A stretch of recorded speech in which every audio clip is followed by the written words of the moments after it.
I really appreciate you guys attending the meeting. The reason we're having it is, and I think I've already relayed this message to you guys, basically, there's a lot of companies like mine across the country, but most of them never scale. They never recruit an agent. They never get beyond owner operator status. And for my franchise owners who came and visited me from across the country, and like we threw a party, and just a small number of my agents showed up, and it's like 40 people. And they're like, holy cow, how is there so many agents that work for you? And they don't understand how I recruit agents. And so the feedback that I continued to get was, I wish you would have recruited somebody who is adamantly opposed to your model. Find the people that don't agree, find the most disagreeable people and try to change their minds, because that's what they need to learn how to do. Because until this starts working in a market, everybody's disagreeable, right? Because who wants to work harder for less money? That's a horrible idea. So that's why you guys are here. So I hope you brought your objections with you. Feel free to learn what we do and take notes and learn how to kick our butts at the next listing appointment, all that stuff. Okay. So I'd like to take one quick second and explain why we exist, like what got us started. So I don't know if you can tell, shaved head, I'm really tall. I was a basketball coach. I was also a substitute teacher. My wife was fresh out of the military and in nursing school. And we hired an agent to help us sell our house. Okay. I bought a house before, but never sold a house. And my neighbor's house was under contract. They paid an agent 5%. I was pressured to hire this family friend agent, number one agent in our market. And she said she'd charge 6. So I asked her what I thought would be a normal question. Why are you 6 and the other lady is 5? And she said, you can pay me less. I'll just do less marketing. And I was like, wow, what a bold thing to say. But I caved and I hired her. I remember where I was when the universe just kind of shot me in the brain and said, call your agent. And I called my agent and I said, what are you doing? She said, I'm showing houses. And I said, in my area? And she said, yeah. And I said, why aren't you showing mine? And she said, well, they have a classic car and they really need a 3-car garage. I was like, well, I have a media room with a 120-inch screen and surround sound. Maybe they would like that. She's like, no, they really want the 3-car garage. I said, please just show it to them. So they wrote me an offer. An assistant was there, showed me the paperwork. I have no idea what her name was. I have no idea who she was. She didn't know who I was. She just had me signing paperwork. At the end of the process, my agent got both ends of the deal because I convinced her to show it, and I felt like I'd been robbed. So I got into real estate thinking, if I do a great job and love my people and really take care of them, I'll do great, right? No. Top producers are not necessarily good people. Top producers are not necessarily the ones that care about their agents, or about their people. Top producers are the ones that make the most money. That is who we worship in this business. You make a lot of money, I'm with you. You might be lying, cheating, stealing, whatever, but you're making the most money, you're getting some awards. Does anybody, just kind of stopping my spiel for a second, does anybody else, y'all know anybody? They're like, this person's a sleazebag and they're dirty and they treat their customers like crap, but they make tons of money. Absolutely. Okay. Stephanie, I'm guessing you know one or two. So we got in with that mindset. Year one, we worked our butts off. You name it, I did it, including getting thousands of trick-or-treat bags made for Halloween and walking neighborhoods, putting them on doors. Like open houses, you name it, we did it all. Okay. Door knocked, cold called. I did one deal my whole first year. That deal was a relocation deal that I convinced somebody to pay me 8% on a really nice house because the relocation company was paying all the commissions. At the end of the day, the relocation company only agreed to pay me 7. After I paid the relocation company 40% and paid my broker 50%, I made less than 1% on that deal on a 7% listing. It felt like everybody got rich off me but me, and I felt like crap because I basically am convincing people they need to pay me bigger and bigger sums of money so I can pay out all these fees. So I felt like my ultimate allegiance should be to my clients, but it wasn't. And so I switched to a company that gave me a much better commission split. I went from 50-50 to 90-10, and I immediately cut my listing fee from 3 to 1.5. And I started chasing all the home builders and all the house flippers and investors. Told my friends and family just through word of mouth. And an amazing thing happened. Made more money than I ever thought I would make, just because now I had a ton of listings everywhere. And I converted all of my calls into more listings and more buyers. Okay. So basically, I figured out how to charge less money, make more money, stress less. My family's happier, my clients are happier, but it was bad for the industry somehow. Okay, that's what everybody told me. You're bad for the industry. So I could not understand how what I was doing was great for me and great for my clients, but bad for the industry. Does anybody want to push back on anything yet? You kind of get it, right? I we'll let you do the spiel, and then, like I said, I Oh, want by to all hear. means, I want you to rip my guts out at the end. Well, I want to hear everything you have to say because I am much more of a. I'm not a salesman type of real estate agent. I don't know if you're familiar with disc testing. Disc testing. Yeah, I am. I'm a dominant C, like a Okay, 95 C. So I can listen to the song and dance all day long. My proof is in numbers and what actually happens, not okay, the. beautiful. Stephanie, you got anything for me yet? Do you want to push back on anything I've said? No? I hope Stephanie's still with us. So, I love what you do. all right. So, I'm just some here. things I'm that just bother driving. me. Okay, perfect. So some things that bother me. I don't understand why agents are expected to outwork or outspend their peers to get ahead, but they are shamed for saving money for their clients to get deals. Don't understand that. I don't understand why it's socially acceptable to pay Zillow for leads, but it's not socially acceptable to save your clients money to get easier leads. I think that both of those things are anti-realtor and anti-client. I don't understand why realtors will fight over a relocation deal to pay 40% referral fees, but will not charge a penny less. Okay. They'll make less money, but they want the perception of paying less money, getting paid more. Okay. That doesn't make sense to me. I don't understand why it's okay for when banks compete, you win. Let's pit every lender in town against one another to get the lowest possible interest rate for our clients. But our commission is sacred. We do not negotiate.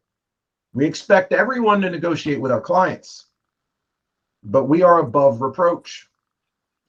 I feel like a lot of people in the industry have their priorities wrong. Okay. Does anybody want to push back on any of that? I don't have any pushback, but it's kind of like when agents refuse to give any type of credit to keep a deal together. Like if your buyer backs out, we did all this work for literally nothing, and then you have to go show more houses. Why don't we both chip in $500 to make the $1,200? You know what I teach my franchise owners and agents? Every time you give up money to make a deal, you are investing in your future. It's like putting money into your 401k. I've bought refrigerators. Right now, I've got a deal for my daughter's best friend's parents that just closed, and they've got a tub faucet that won't stop leaking, and we can't come to terms on it. So you know what I did? To close on the house, figure out which replacement faucet you want, and I'm going to pay for it and get it installed for free. But remember this, because I like you and I like you as my client. So next time you're around somebody that says they want to buy or sell something, tell them what a great job I did. Tell them I saved you money selling your house and send them straight to me. And they said, heck yeah, we're in. I'm investing in my future. That's all I'm doing. Okay. So I'm 100% on board with you, Stephanie. A little bit of something is better than all of nothing. So I was speaking to a friend last night about 11 o'clock when this crazy idea got in my head and I started working on all this stuff. I called him, I started walking around my neighborhood, and he said he believes that agents basically agree with my philosophies. They just think they're going to work harder for less money, and that's why they don't come on board, because realtors generally switch brokerages because they feel like they're going to make more money. That's the only reason they move. Now, with some exceptions, for the most part, agents are like, well, I need a better split and better cap. That's why they're moving. Now, they might have some other underlying unhappiness, but when they do move, most of them are not going to go to a place that's going to take a ton more of their money unless they're joining a team. Is that fair? For the most part. For most of the industry, yes. I Okay. think you're summarizing a lot of the negativity and a lot of the problems as a majority versus. Not saying this, everybody. I can make the same arguments for all the good people I know, and Huh? completely rebut all of the good and great agents I know that do all of the things you're talking about and will go above and beyond and will spend the extra time. It sounds like you have more of a problem with agents that have customer service relation problems.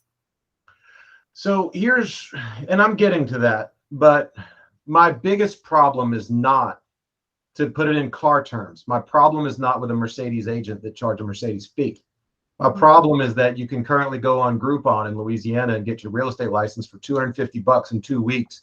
You come out of class, you are not even a Kia. You're not a Hyundai. You're not a beat up old Saturn that was discontinued by GMC. And yet you charge as if you're a Mercedes. And so the real rock star agents that are willing to do whatever it needs to do to get a deal done because they're worried about their clients, and they're awesome people doing awesome things, and they might charge their 6%, which I'm fine with. They are surrounded by inferior agents That I can agree who with. charge the same thing they do, which makes it hard for them to stand out and be rock stars, which makes Zillow rich. Anybody want to? What happens? I have a hard time.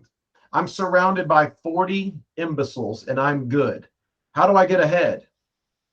By All right. word of mouth and your reputation. Okay. Sure. That becomes harder to do. Do you know we've set a record number of new realtors every year for the past, I don't know how many years. And most of them won't make it out the first year in business because they have the wrong mentality, the wrong attitude, and don't have the customer service. I totally agree. Yeah. The only problem is they're going to be replaced by 5 more brand newbies.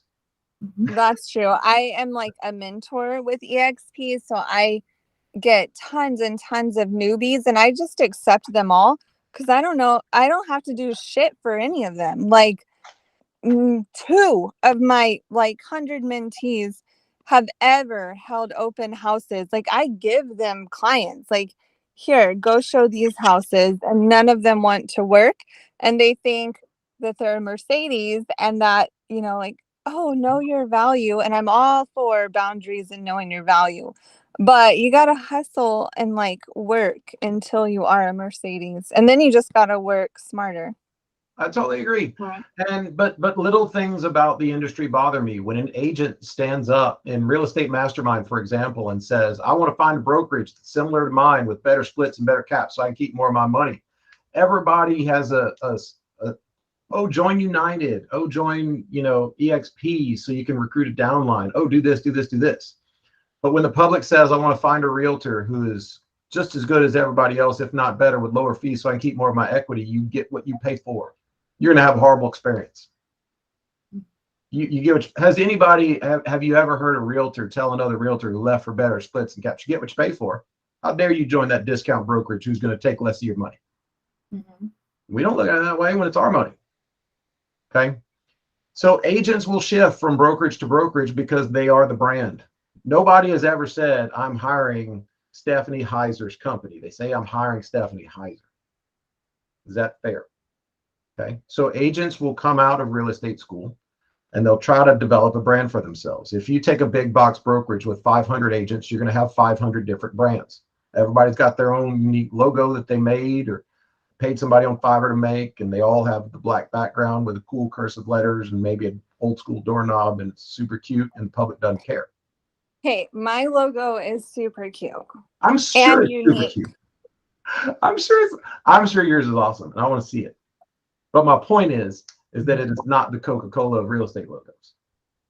It doesn't have the impact that realtors think it will have. Unfortunately, the public believes that we are largely doing the same thing, charging the same fee over and over again, and it's hard for the good agents to stand out. No matter how much they invest in their brand, no matter how good they are, it's hard for them to consistently be seen as good. There's probably 3 agents, maybe 4 in my market that really have something that matters to the public. That's it. That's true. And then 8,000. dang. And some people, they just assume that an agent is really good because, I mean, marketing matters. Obviously, they're good at marketing, but I do have so many good agents in my current market, but there's one who has a team and no one on her team has any identity, and she just married a real estate coach.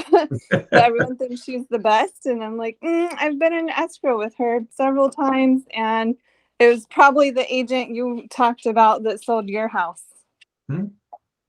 So basically how I view this, and maybe I'm jaded, but there's 2 million realtors in the country. They all basically come out and they're like, to put it in the terms of birds, they're ducks. They jump in the pond with the other ducks, 2 million of them, and try to say, I'm the best duck. I'm the cutest duck. You love me the most. Remember the birthday card, the pumpkin pie, the football schedule. Like this, you love me, love me, love me. Or I'm just going to like get in your ear like Rick Astley from the 80s, and you're just going to hear me everywhere you go. And so I'm like an earworm, right? That's the strategy. For me, not trying to be a duck, trying to be a goose and let you know I exist. If you know I exist and you meet me and talk to one of my agents, then I'm happy. I can compete on that level, but I don't want to be seen as like everybody else doing that. I want to convince the world I exist. Not I'm the best and you love me. It's I exist and I'm going to do a great job and save you a lot of money. Now let me prove it to you. A lot easier hurdle to jump over. Would everybody agree with that? So the companies like mine around the country that aren't growing, typically the reason is because they choose the value proposition. They choose to be a goose, and then they hide in the pond with all the other ducks. The reason I rub people the wrong way is because I'm not hiding in the pond. I'm being as vocal and loud as I possibly can to the public. Okay, just being loud. Everybody look at me. One of my favorite moments in real estate was when one of my agents put a door hanger on somebody from the Ferry Group. And that person from the Ferry Group, like Tom Ferry, not F-A-R-Y, like F-E-R-Y, took a picture of it, put it on social media, and tagged all their friends. And I was like, oh my gosh, thank you. This is so nice. And everybody's like, you should tell them take that down. And I was like, hell no, leave it up. I feel like I owe this person lunch. They're marketing me for free. So when agents speak badly about me, I appreciate it. When agents speak about me at all, I appreciate it. I just want to be known that I exist. That's enough for me, which makes it a completely different marketing strategy. And so by that end, I'm going to pretend that you guys are in my market, and I'm going to pretend that I could recruit you. But that's not the goal. We're just going to role play. So if I can show you a way to charge less money and make more money, would you be interested? Sure. Courtney? I'll listen to the numbers. All right. If you agree that for the most part, agents only move to make more money, and I'm opening franchise locations. I got one in Seattle. I got one in South Florida. Getting ready to open one in Des Moines. I mean, I've got agents. We had like 5 agents join this past week. We didn't have any agents leave. If agents are working harder for less money, how do I have agents? I don't pay them salaries. Why would they join? Okay. I'm convincing them that they'll make more money, but more importantly, they're going to make their clients happy, which is very important. It's going to become easier. Okay. More importantly, they're going to get to do more of their job that they love, which is actually doing deals and doing income producing work. And they're going to spend less of their time trying to find income producing work. You're all clicking with me. I want to push back on anything I just said. Okay. That's the goal, right? So simple economics. If you start charging 10% to list houses, getting listings is going to be impossible. If you did it for free, you'd get 1 million of them, right? Everybody agree? Okay. So would everybody agree that the answer to pretty much every problem in residential real estate is get more listings? If you want more listings, you should get more listings. If you want more buyers, you can accomplish that by getting more listings. If you want to have more weekends off, get more listings. Want a better work-life balance, get more listings. You want to make more money, get more listings. Want to have a secure pipeline for the future? Get more listings. Does anybody agree with it? Disagree with any of those things? No, listings are absolutely the backbone of the business. Okay. Would everybody agree that listings require a lot less hourly work than buyers? Yes. Okay. So basically, listings are loss leaders. Anybody ever heard the term loss leader? Yes, when I talk to you. Courtney, you ever heard the term loss leader? That's not something familiar, no. Okay. So Walmart started selling groceries. Does anybody here think? Oh, I'm lying. I did. I read this on your website last night as I was writing down Right. to going through your whole business plan. Oh, okay, good. I love the fact that you're prepared. So basically, the whole point is they give away certain items to get you to come in the store and buy other items. I flooded my house, and some dude came out at like 11 o'clock at night with 4 dehumidifiers and worked for 3 hours for $500. And my wife said, there's no way they're making money doing this. And I said, they're not. They're breaking even at best. But they want me to sign a contract to renovate my house because my house just flooded. And she's like, I get it. what we do with listings. And I said, correct, what we do with listings. Now then, our industry has been charging the same fee since 1885 when people were running around getting bit by rattlesnakes trying to not get killed by Indians. So, all right, our loss leader, even at 1%, instead of what the public believes is the standard 3 on the listing side, is still crazy profitable. Crazy profitable at 1%. If you want to do something interesting, write down in your notes, go Google real estate commissions around the world. There's like 2 other countries that have high fees. Everybody else is a lot less realtors doing a lot more deals for lower fees. Everybody else. Go Google it. So the point of listings is I can make more money per hour on listings, even at 1%, than I can on buyers at 2.5 and 3.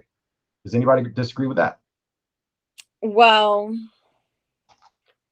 I've sold a house for $88,000 that I probably made 2 or 2.5% on. But that was my worst, most obnoxious, horrible deal ever. And to do that for 1% would have absolutely never been worth it. Mm-hmm. Totally agree. And I don't want any referrals from their clients, and they don't even know anyone that could ever afford a house anyway. Okay. National average is $400,000. You take $400,000 times 2.5% gives you 10 grand. How many hours do you typically spend on a buyer before they finally write an offer, and then you still got to go through that process? 30 hours? No, not if you're really in tune with your buyer and asking the correct questions in order to narrow down their searches to actually find what they're looking for. Sometimes it's I worth. love Courtney. I like Courtney too. I'm on Team Courtney, because when all these agents were whining about having to write 1 million offers, I didn't. Like, my offers get accepted. I mean, of course, there were a few we lost, and I had to let some buyers lose first before they would actually believe me that we have to give up our firstborn and our left kidney to get a house. Okay, But let me stop you, Stephanie. So for them to lose out on a deal, did you drive around, show them 5 houses, and then write an offer and they lost that deal? yeah. And then you went and showed them 5 or 6 more? No, maybe like 2 more. Okay. So right now I'm counting at least about 10 hours of time. Yeah. Okay. You're spending an hour per showing. Our averages are about 15 to 30 minutes per showing. So. Oh, sure. Yeah. And that's doable too. But I've had some crazy people who want me to show them 20 houses on a 30-minute schedule. So it gets nuts. If given the choice of having a buyer at 2.5 or a listing for 1%, I'll take a listing all day. Generally speaking. And see, I much rather buyers. I love my buyers. I like the more time and the effort and the getting to know a client. Sure. Okay. And sellers are super greedy and unrealistic right now because they think I agree. Like, they're horrible. And I think that's why our days on market is growing super fast, and not because so much the whole world is collapsing, although I think that's happening too, but because sellers just have no clue how to price right now. Oh, I agree. I've got one house, my daughter's best friend. He wanted to start at like 410, and now we're down to 360, and he wouldn't listen to me. And if we would have started at 385, 390, which is where I would have wanted, he would have sold it already. But now we've chased the market all the way down to 360 because they just don't listen. But effectively for us, if you wanted to kind of draw a line of distinction, we don't look at listings like revenue. Now, sure, it provides revenue. We look at listings like billboards to create a pipeline and market ourselves tremendously. So basically, listings should be used to generate more listings, but generate immediate buyers. Like, my house is under contract, I need to write an offer. Or I was out looking at houses, saw your sign, I'm going to need to sell a house. Please show me some houses and list my house to where I can write an offer on a house. Basically, listings are key. And so my whole strategy is to turn agents into listing machines. Okay. I reach out to agents that are buyers, agents on teams, and I reach out to agents that do 2 listings and 15 buyers a year. and I tell them, you have almost zero revenue from listings, probably zero. Okay. Why don't you let me turn your non-existent business into a business that's going to generate lead flow for the side of the business that you're already killing it at? That's the pitch. You already don't make any money listing houses. How about we start? Okay, that's the pitch. Okay, and we do pretty well with that. But how do we turn them into listing machines? It's content, common sense. We have free graphic designers that work for all of our agents, and those graphic designers are making content for my agents all day long. I'll show you examples of the content, but you might have seen it. If you see our Facebook page or see my Facebook page, I share our stuff all the time. So basically, Generally seems to be looking through your Facebook and social media, the same exact flyer, just a different face on it. right. Why do you Yes. think that is? Branding, but I could make that on Canva. Sure, you Mhm. can.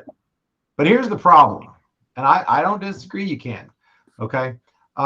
You could absolutely make it on Canva, but if you made it on Canva, you would probably make something with a huge headshot and your huge logo, and you would diminish the value proposition. Yep. Now, I'm not saying No, all would, okay, you but I'm picked the saying wrong that's what girls most to realtors argue are trained to do.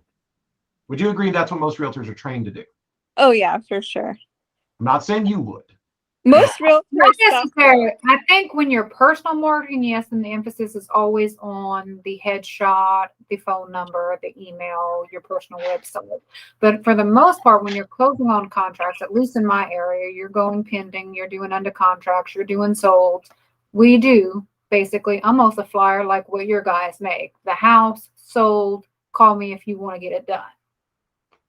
Does it say you saved $20,000 versus paying 6%?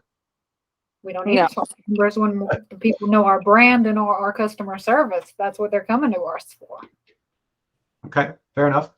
So basically, so for guys like you, you've got a pitch that you're the Mercedes, and I got a pitch that I'm just as good, right? Yeah. And that's where the rubber meets the road. You got a pitch that you are absolutely worth your 6% all day long. What I have to pitch is I'm just as good, and I'm going to save you a lot of money, right? And that sounds great to a client. I can agree with that point. That sounds great to a client. I think my concerns and my questions are more based on breakdowns, numbers, what it is your company provides, how you're training new agents, what are they getting value from your company. Sure. Okay. So I'll dive into that for a second, and then I want to pitch you both to list your house. Okay. So some of the things that we offer, we have, in my opinion, the best real estate-based digital marketing company in the country is a minority owner of my company.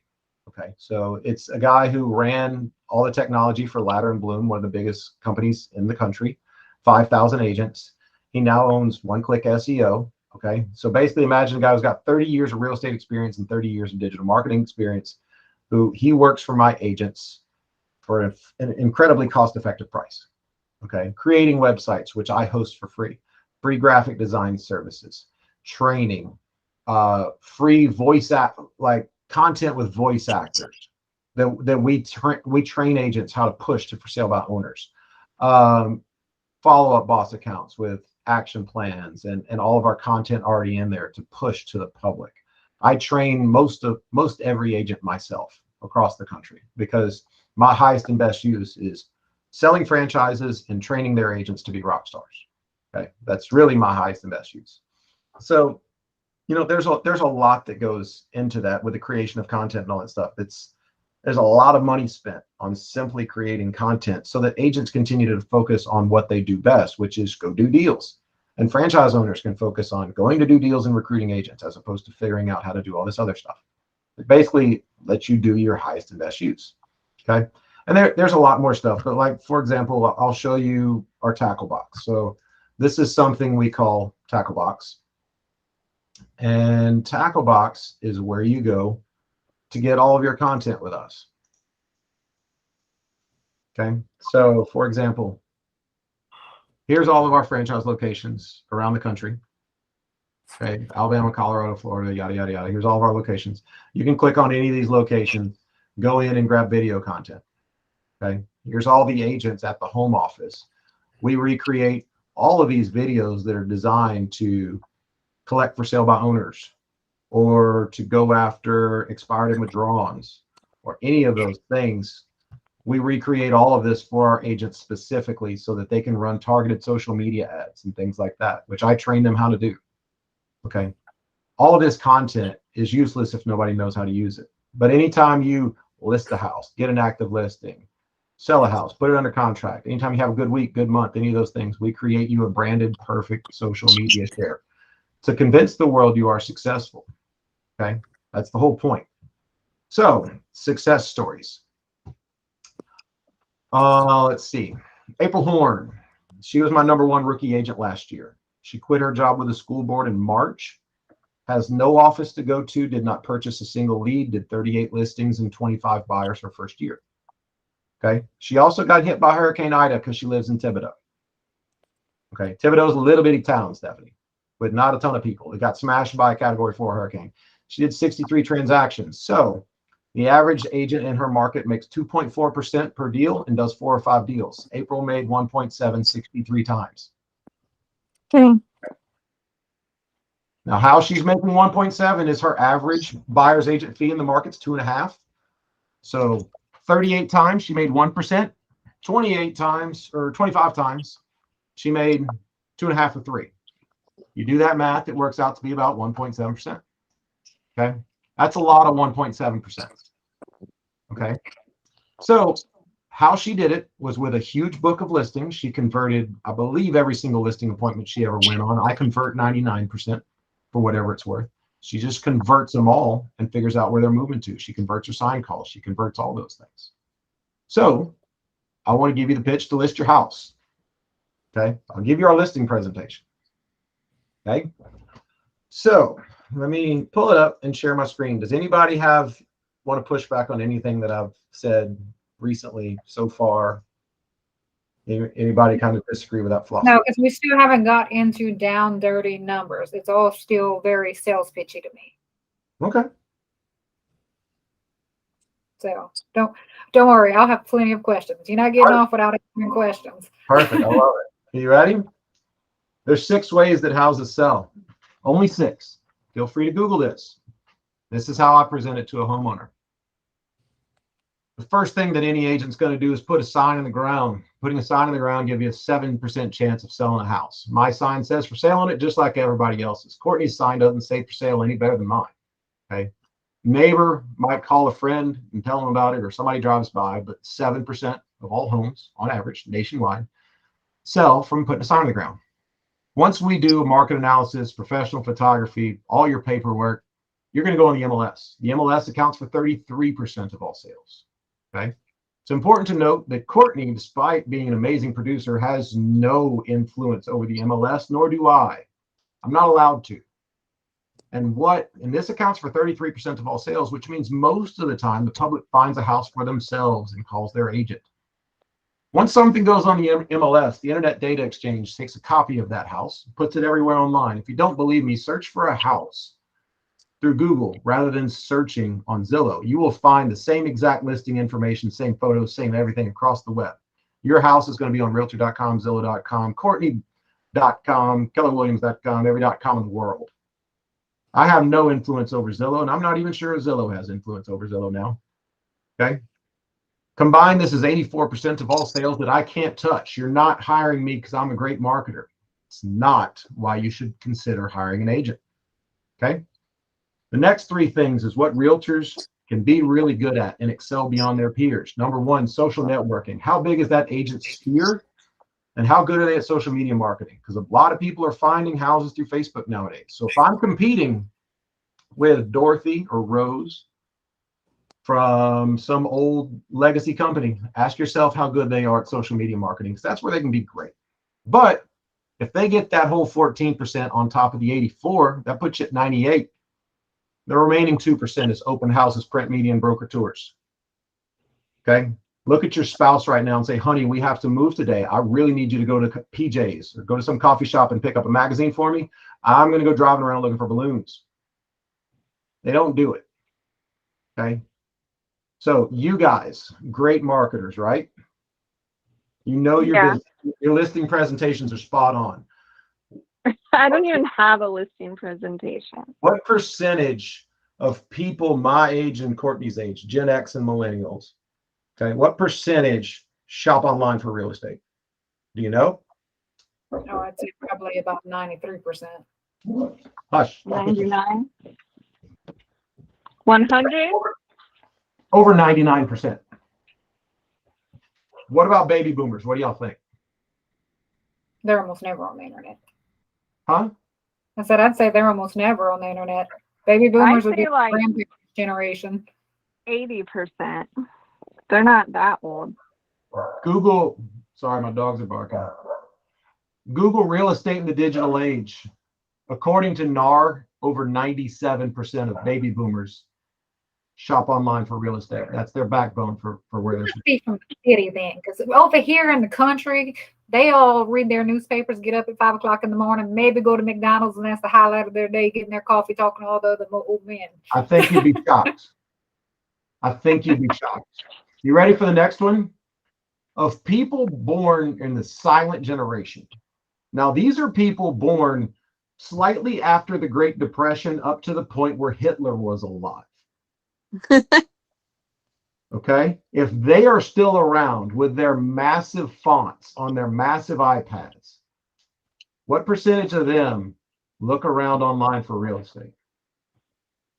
Almost three out of four, according to NAR. Please Google this. Real estate in the digital age. Write it down.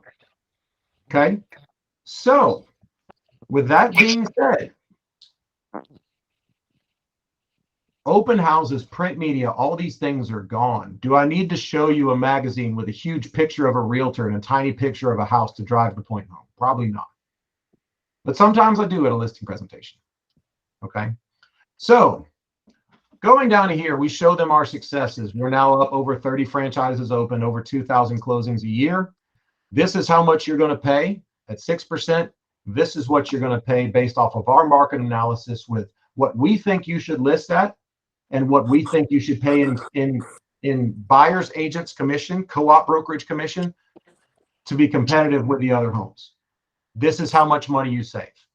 Now, I will make the argument my agents are better. And the reason my agents are better is because we're not going to tell you that we're marketing unicorns that can really overrule Zillow, because we can't. What we're going to tell you is we do way more deals than our peers on average, which means my agents spend all day doing market analyses and looking at contracts. We do not spend all day door knocking and cold calling looking for clients. We spend all day servicing our clients. So for the realtors who like to compare themselves to doctors, would any of those doctors like to have a surgery done to them by a doctor that does 4 deals a year? 4 surgeries a year. Let me do surgery on you. Probably not. You're not very good at your job because you don't do it very often. Okay? I make the argument we're better because the internet has replaced us as marketers. But what it hasn't replaced is our brains. We know the market better. That's why you're hiring me. If a realtor comes to you and says, I work so damn hard, run for the hills. They've never done hard work in their life if they think they work hard. Okay? I have done some really hard-working jobs. Real estate agent is not one of them. Okay? Go watch a dude roof a house in August. That's hard work. You're hiring me for my brain. Okay? Which brings me to the last page, which is just truth. The number one thing to make your house sell is price. The number 2 thing is amenities, condition, and location. If you got a great house, great condition, great location, your price goes up and everybody's going to want to see it. If you got a house that needs a new AC, the roof is shot, you're almost upside down on it, and you pay somebody 6% to sell it, you made your problem worse. Okay? Your bottom line just got pushed way the wrong way, and you got the same problems. So in a perfect world, all I'm going to do is let you keep a lot of your equity. But if we get in the middle of inspections and you need a new roof and it's going to cost you 12 grand, it's a lot easier to swallow if I'm saving you 15. If I get the feedback that comes through that says, love the house, but I hate the colors, let me tell them we'll offer them a $6,000 painting allowance with an acceptable offer. Guess what? We pulled an offer out of nowhere and you're still keeping an extra 9 grand in your pocket. And if after all this, you believe paying 6% is something you should consider, Feel free to pay me 1%, the buyer's agent 5. They will line up around the block to sell your house.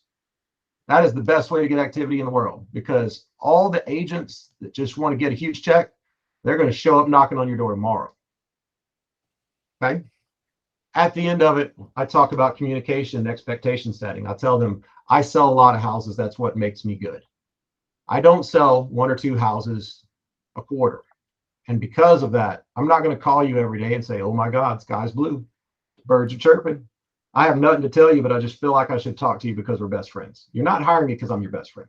You're hiring me because I'm really good at what I do. Now then, we might become best friends, but I'm not going to call you every day and tell you I have nothing to say. When I have a lead that I'm chasing, I'm going to call you nonstop and get every bit of information that I need. Or I'm going to call you and say your listing is sitting and I've got a bunch of listings that are moving and we need to talk. But I'm not going to call you every day and tell you I have nothing to say, because you're not hiring me because you love me. You're hiring me because I'm good and I get results and I save you money. I'll give y'all a second to pull up your objections. I'm going to walk away from my computer for 1 second and then totally rip my guts out, Courtney, because I can tell you can't wait. Courtney, where are you? I am actually, my license is held at Keller Williams, Lake Charles. But I actually live between the Southwest and Acadiana boards. So I live in a small town called Iota. In Louisiana. In Louisiana, I'm sorry. Okay. What's your last name? I want to find you on social media. My last name is Bergeaux. Bergeaux. It's about as coon ass as you can get. Yeah, totally. That is so funny. That's awesome.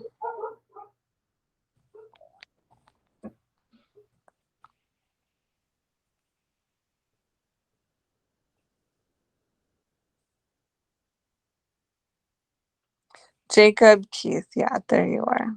Yep, that's my husband.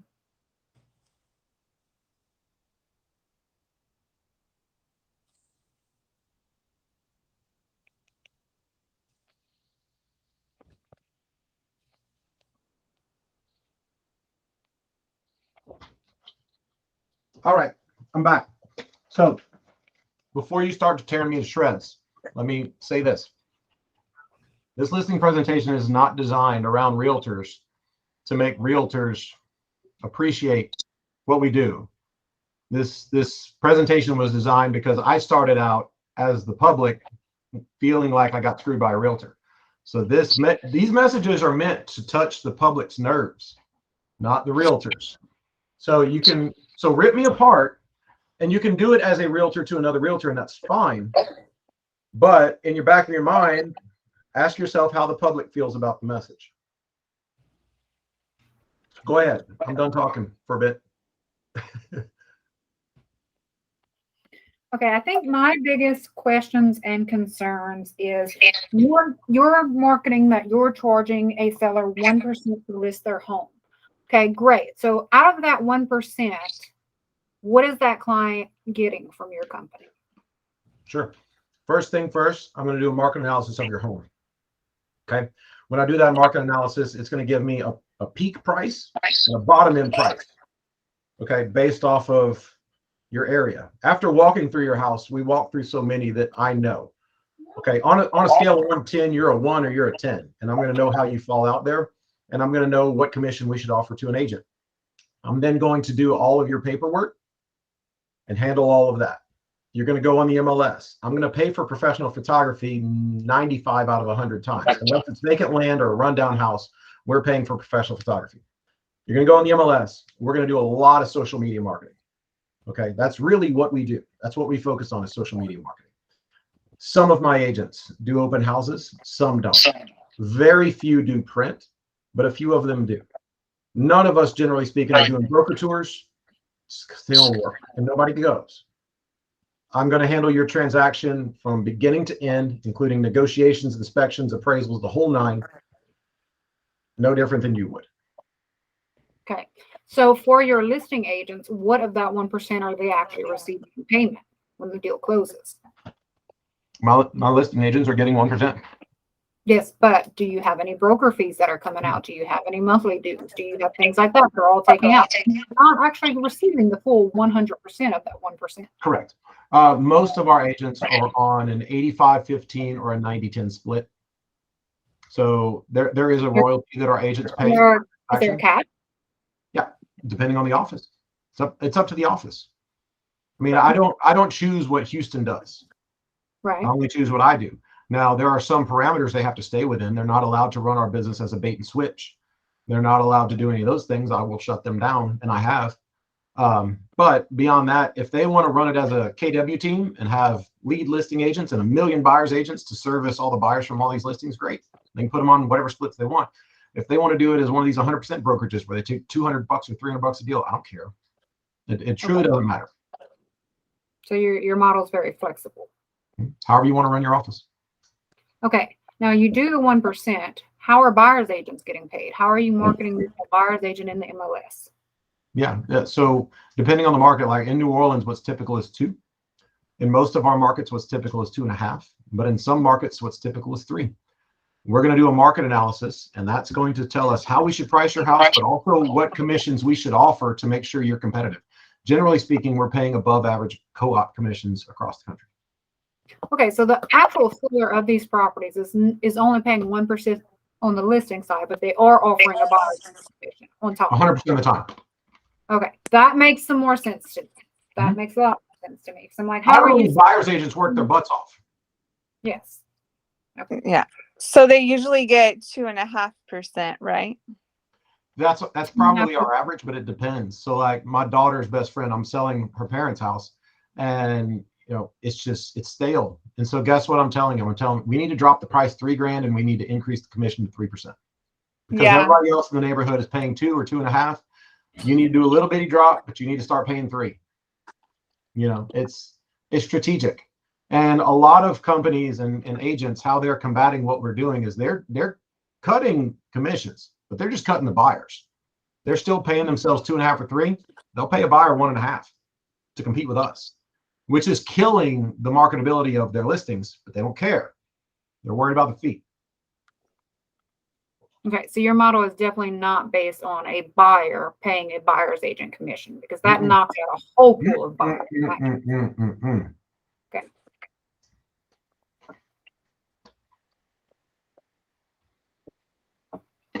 How are you guys meeting the pushback from the traditional agents? Depends. So once we get a lot of market penetration, agents view me as kind of the boogeyman. It's like when I go to a listing, do I go ahead and offer a discount because I know they know who 1% lists is because they see us everywhere? Or do I not and then hope they ask for it? So maybe I get my 6%, but then if I don't, then they'll ask me for a discount and then I can agree to discount. But then you run the risk of them just going straight to me because they feel bad asking for the discount. There's a lot of traditional agents. Like when we started, it was like get somebody licensed because nobody wanted to do this with us. And then slowly but surely, agents joined that were already doing deals. And now, believe it or not, I bring on agents that do already 15, 20 deals a year, sometimes 30. But they tell me, I'm already discounting because I have to compete with you. Why don't I just lead with it and make my clients happy? What is the typical length of your listing and marketing contracts that you sign? 6 months. 6 months. But we're negotiable. Do you have any early termination fees since you're only charging the 1%? Nope. Nope. Okay. In fact, I'll give you your photos. They steal them anyway. By the time you have time to take everything down, they've already downloaded a copy. So Right.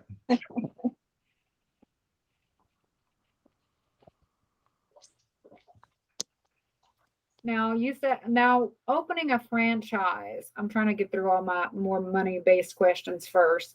Sure. When you're opening a franchise, what does that entail? Is it like an initial startup cost? Do you have to be a broker? Like, what are your regulations on even starting a franchise?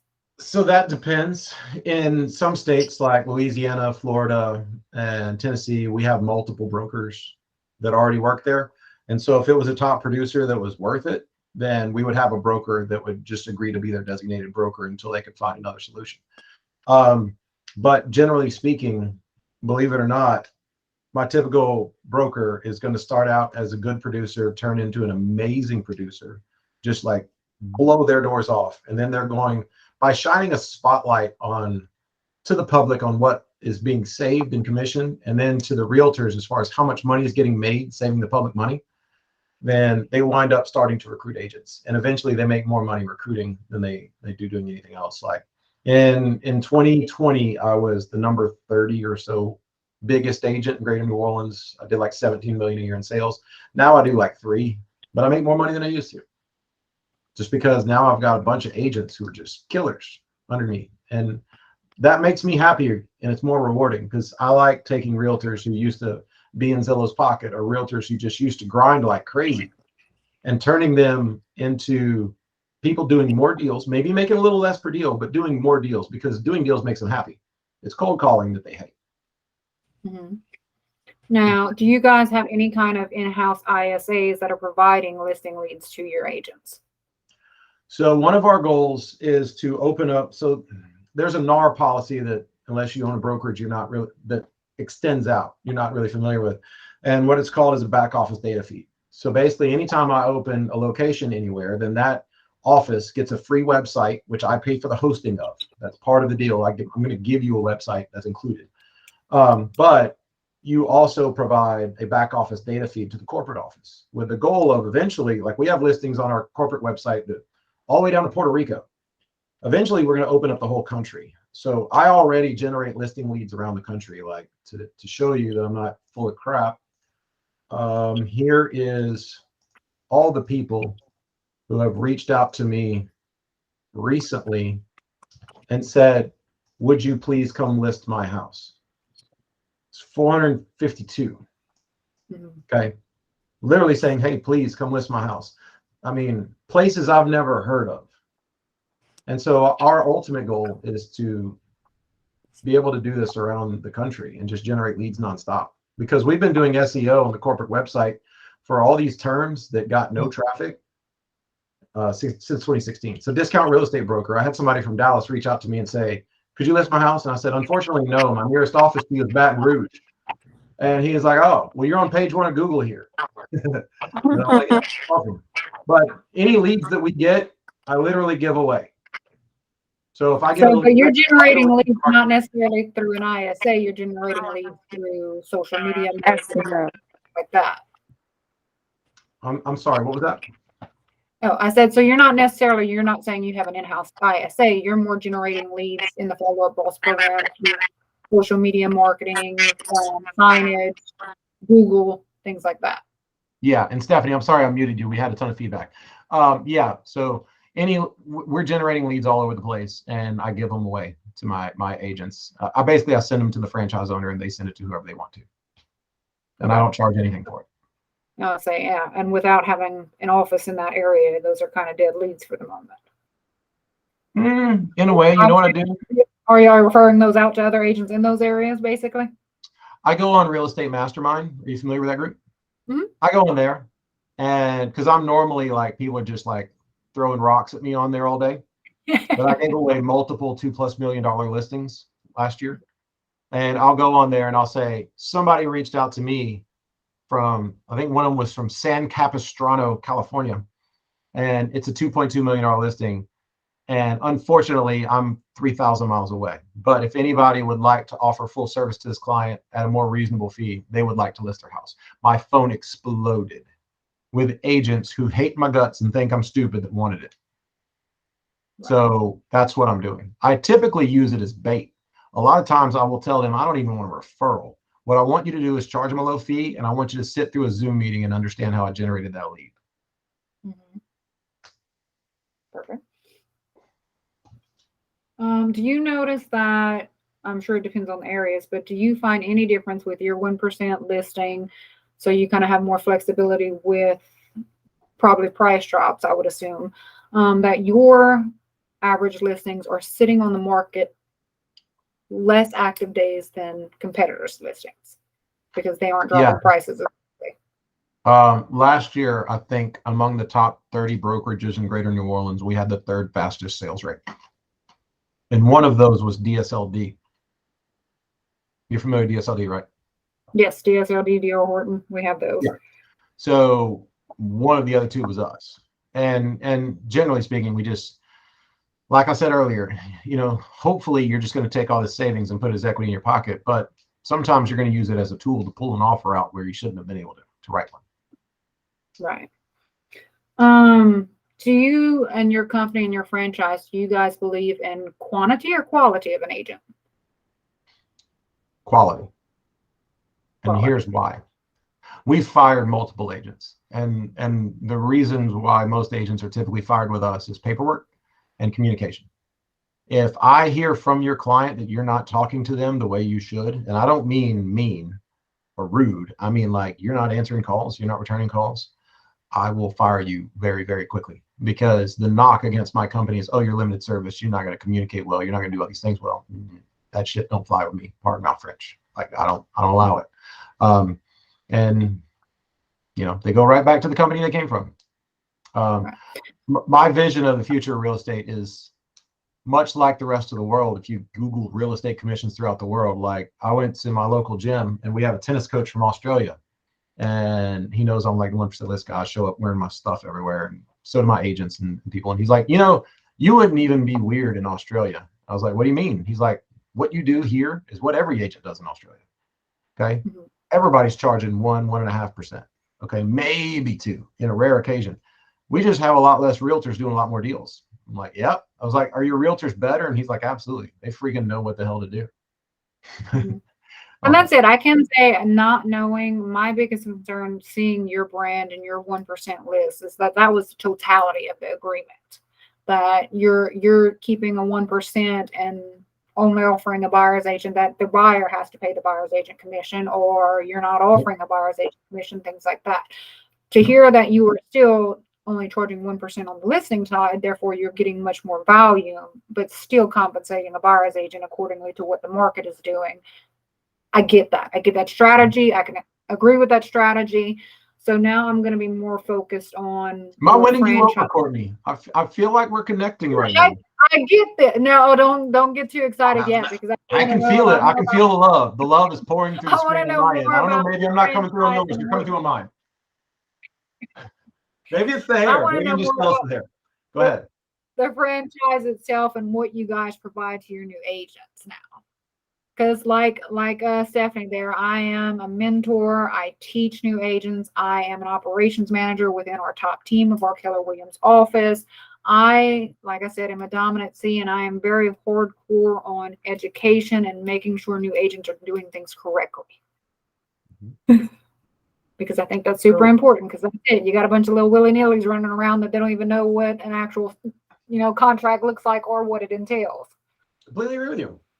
And so for my agents, I guess the simplest way to put it is it's my franchise owner's job to make sure they stay out of trouble.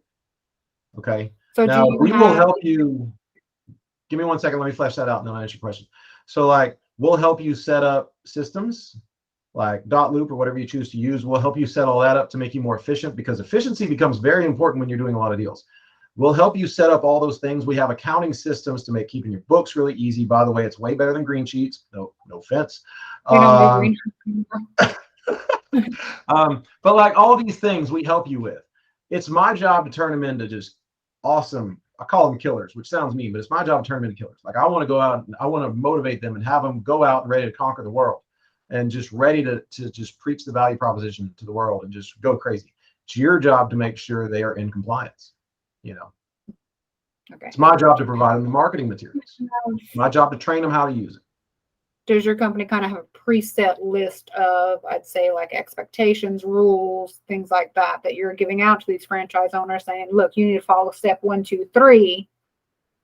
And if that's not happening, then this isn't a franchise. You need to be providing support. You need to be providing continuing education. You need to provide tech support. You need to do all this additional training with these agents, provide so many classes a week, a month on different topics to keep these agents educated. Yeah. So our training is different than most. So what we do is we have private Facebook groups, and when agents have something that they need, they'll typically post it in there. And then agents will chime in and start answering questions and helping. And if most of the time, what will happen is I'll wind up creating a Zoom meeting, and that Zoom meeting will be recorded and turned into a training video. And I'm not going to lie, it's not like Transformers. It's not a Michael Bay film, but the content's great. And I mean, we have stuff in our training playlist, how to create a targeted social media ad in less than 5 minutes. How to, I'm a brand new agent. What do I do? My listings are stale. How do I get activity? Just different things that you can do. It's ever growing and ever flowing information. And that's generally how we do it. It's remote unless you're local. Now, our franchise owners, we want them to travel to us and to learn from us. A lot of what we do, some of what we do is mandated, like our accounting system. You have to kind of stay within it.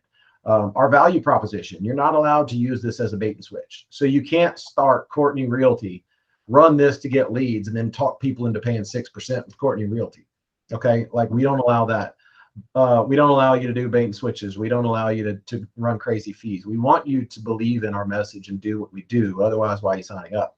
But, you know, if you tell me, by God, Grant, I want to do park benches. I want to be the baddest, baddest bitch when it comes to park benches on the planet. Great.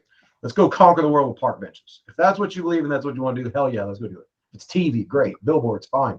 We've created tons of billboards for agents and Blip and everything else. If you want to do digital marketing, we'll get as wonky as you want to get. Okay. So there's We a can lot do of, all it. I'll say there's a lot of freedom for individuality. We encourage it. The way I look And at it that's is I'm going to show you, and I'm sorry, Stephanie, give me 1 second. I'm going to show you ROI wise what we've worked with and what we think makes sense. And then I'm going to ask you, what do you like? Okay. Go ahead, Stephanie. So that is what is very important to me, is like branding freedom. So that's why I like EXP, especially because there's like zero oversight, and the brokers in California are way too busy to worry about me. But I love my logo, and I love I don't know, just having my own identity. Like in my town, it's actually kind of a pretty Midwest conservative kind of feel in Central California. So like to be the agent with the purple hair and the nose ring and the tattoos, like I appeal to the people in my age group, and not like these other top agents who Apparently, be twins. Can I Yeah, tell you I don't something? know Nobody the ever hired me answer. because I'm cute. You know, this is I not have my very- original logo tattooed on my arm There you go. because That's cool. I just want to remember, you know, I always bet on myself and do it my own way, and it works out best. But I'm really sick today, so I can't stand looking at me on video and thinking, oh my God, they see me. Oh, you're fine. You're And my already in California. snoring dog is right next to me. But yeah, so branding freedom. And I sell like 50 houses a year, and I would say maybe only 10% of that is listings. And I seriously work my ass off, but I also am a guest host on Real Estate Rockstars, which is the largest podcast for real estate agents in the world. And my episode was the #1 most downloaded of 2021. And now I'm their event planner and created a mastermind. Like, it seems like everything's working well. Why should I switch brokers? Like, I cap every year. I mean, obviously, like I pay EXP my 16 grand, and then I always get the icon trophy and get my 16 grand back in stock. And I have only one agent in my downline that's worth a damn, and I make $2,800 a year off her. So why would I switch? So you can Google real estate commissions around the world. You can look at the fact that the Department of Justice is suing NAR. You can look at the fact that the Biden administration issued an executive order that explicitly ordered the FTC and the SEC to investigate the brokering of real estate transactions and unethical and anti-competition practices in the industry. You can ask the public, how do you feel about this? One of my biggest complaints is realtors love asking other realtors what they feel about realtor shit. Nobody ever asks the public, How do you feel about this? Because if they ask them, they would get an answer that they don't like. Okay. So here's the thing. Does anybody here think that if Elon Musk or Steve Jobs, if he was still around, or any of these people, if they decided to break into real estate, they'd be like, hell yeah, we're going to go in and we're going to charge 6%. Or they try to do something different. They try to do something innovative and creative. They would do something that changes the game. And I'm not saying I'm Netflix, but I am saying Netflix exists, not because Netflix hates Blockbuster. Netflix exists because Blockbuster was not good for the consumer, and the consumer demanded something better. If you do not think that applies to the real estate industry, it's because you have not bothered to look. The real estate industry is garbage. I give you that. And I do agree. I mean, I've honestly never even charged 3%. Sorry, Courtney. I just haven't because most of my I'm not listings. saying I am. Yeah. I mean, I've completely had things that started. Oh, okay. Hey, if you sign up I've now, you can get 20% off of the $168 fee to get your license in Louisiana. Yeah, I mean, the bar is really low. Now, I'm just respectfully, saying, there are a lot of times where as a team dynamic, we will charge a 6%, but we will offer a buyer's agent a 2.5 and keep a 3.5, more so to give us more leverage to negotiate and give back to sellers. Not necessarily that we're walking away with that 3.5. We may give a percent back during inspection periods because they can't fix something. We may give up 0.5% to make it close. So we may end up at the end of the day only walking away with a 1.5 or a 2%, like what your business model is stating. That sounds like hang on. people a $1,400 stipend and then raising the cost of all the goods of everything, but making the people feel good because you give them money just to, I don't know, like you take it to give it.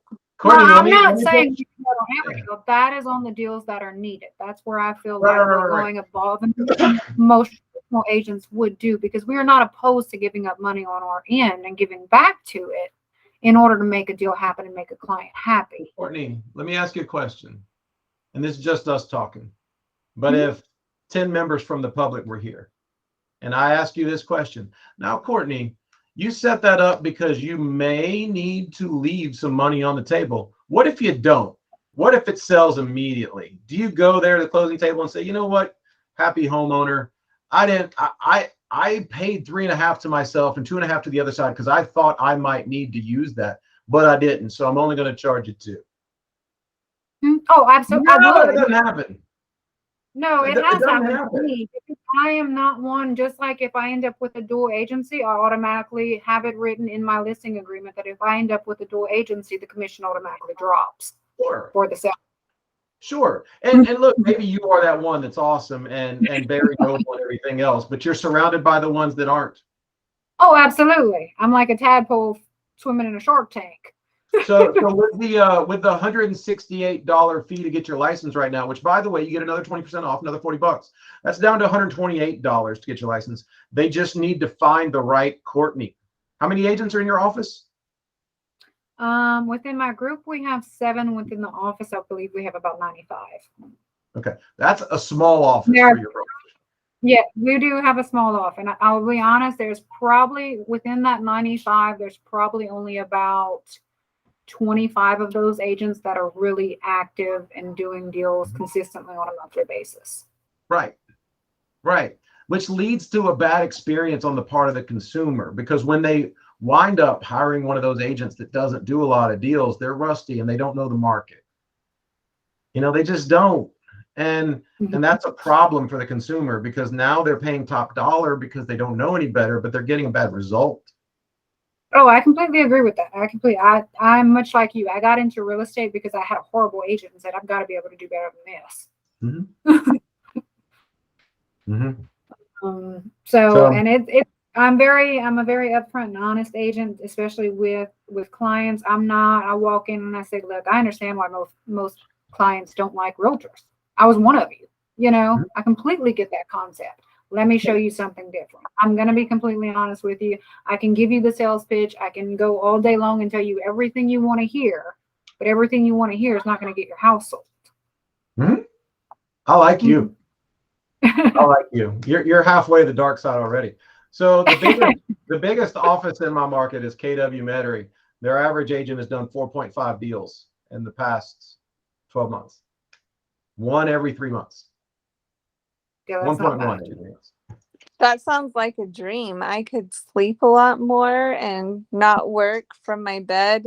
I don't know. I haven't been sick in a while, but today I just feel like, ugh. But if you sell like a $30 million home every 3 months, that'd be amazing income.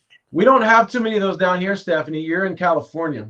Well, Yeah. we don't have any of those either. My highest listing ever that I'm in escrow on is 825,000. Like, if that doesn't close, my highest is like 715. And when I started in 2020, I was in a different market, and our average price point was, I think, 195. So, selling 54 houses, I feel like in most other places in California, I would have been extremely rich, but I felt pretty rich at that time. Now I'm like, that feels like nothing anymore. Right. But, I don't know, to do listings now, it's starting to be more work, obviously, because there's a lot more inventory and the market is slowing down quite a bit right now. I think it'll get better, but I just wanted to argue with you and say that listings are now kind of more work than showing houses. Well, so that's the thing. It's like, you can say they're more work because they take longer to sell, but if your house isn't selling, what are you going to do to make it sell? You can tell your client, man, we just got to do more open houses. We really need to do another broker tour. Or you can tell them the truth. Hey, it's not selling because of price. I'll argue this till I'm blue in the face. If a house doesn't sell, it's because of price. So you either need to do one or two things. You either need to improve the house to make it worth the price you're asking, or you need to get the price down to where it should be. There is not a single house in the country that didn't sell because a realtor forgot to hit their magic sell a house button, because it doesn't exist. Now then, before the MLS, before the internet, before all those things, sure, agents could literally work out a deal, but for the most part now it's kind of gone.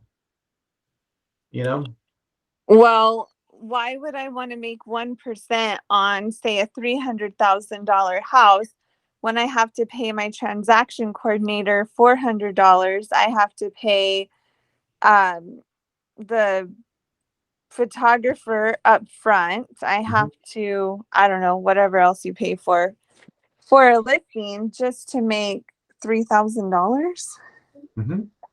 And I think the answer is that you would probably agree that taking 3 listings at 1% will make you more money than taking 1 listing at 3.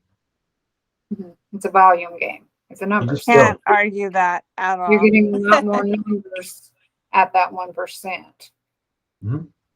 Yeah. And now look, I'm not saying.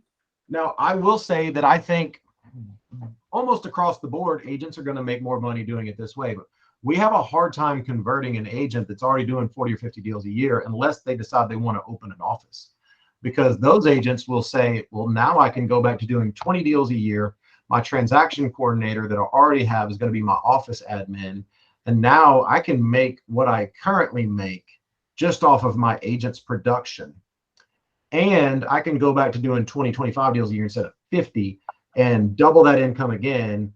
And then, by the way, I can sell my office for a lot of money when I blow it up.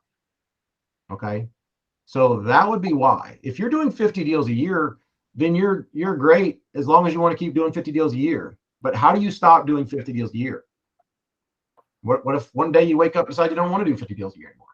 I absolutely do not want to do 50 deals a year. I am extremely burnt out. So, and I am. What do you burn out from? That's a great question. What do you burn out from? That is a good question. I have a theory. Go for it.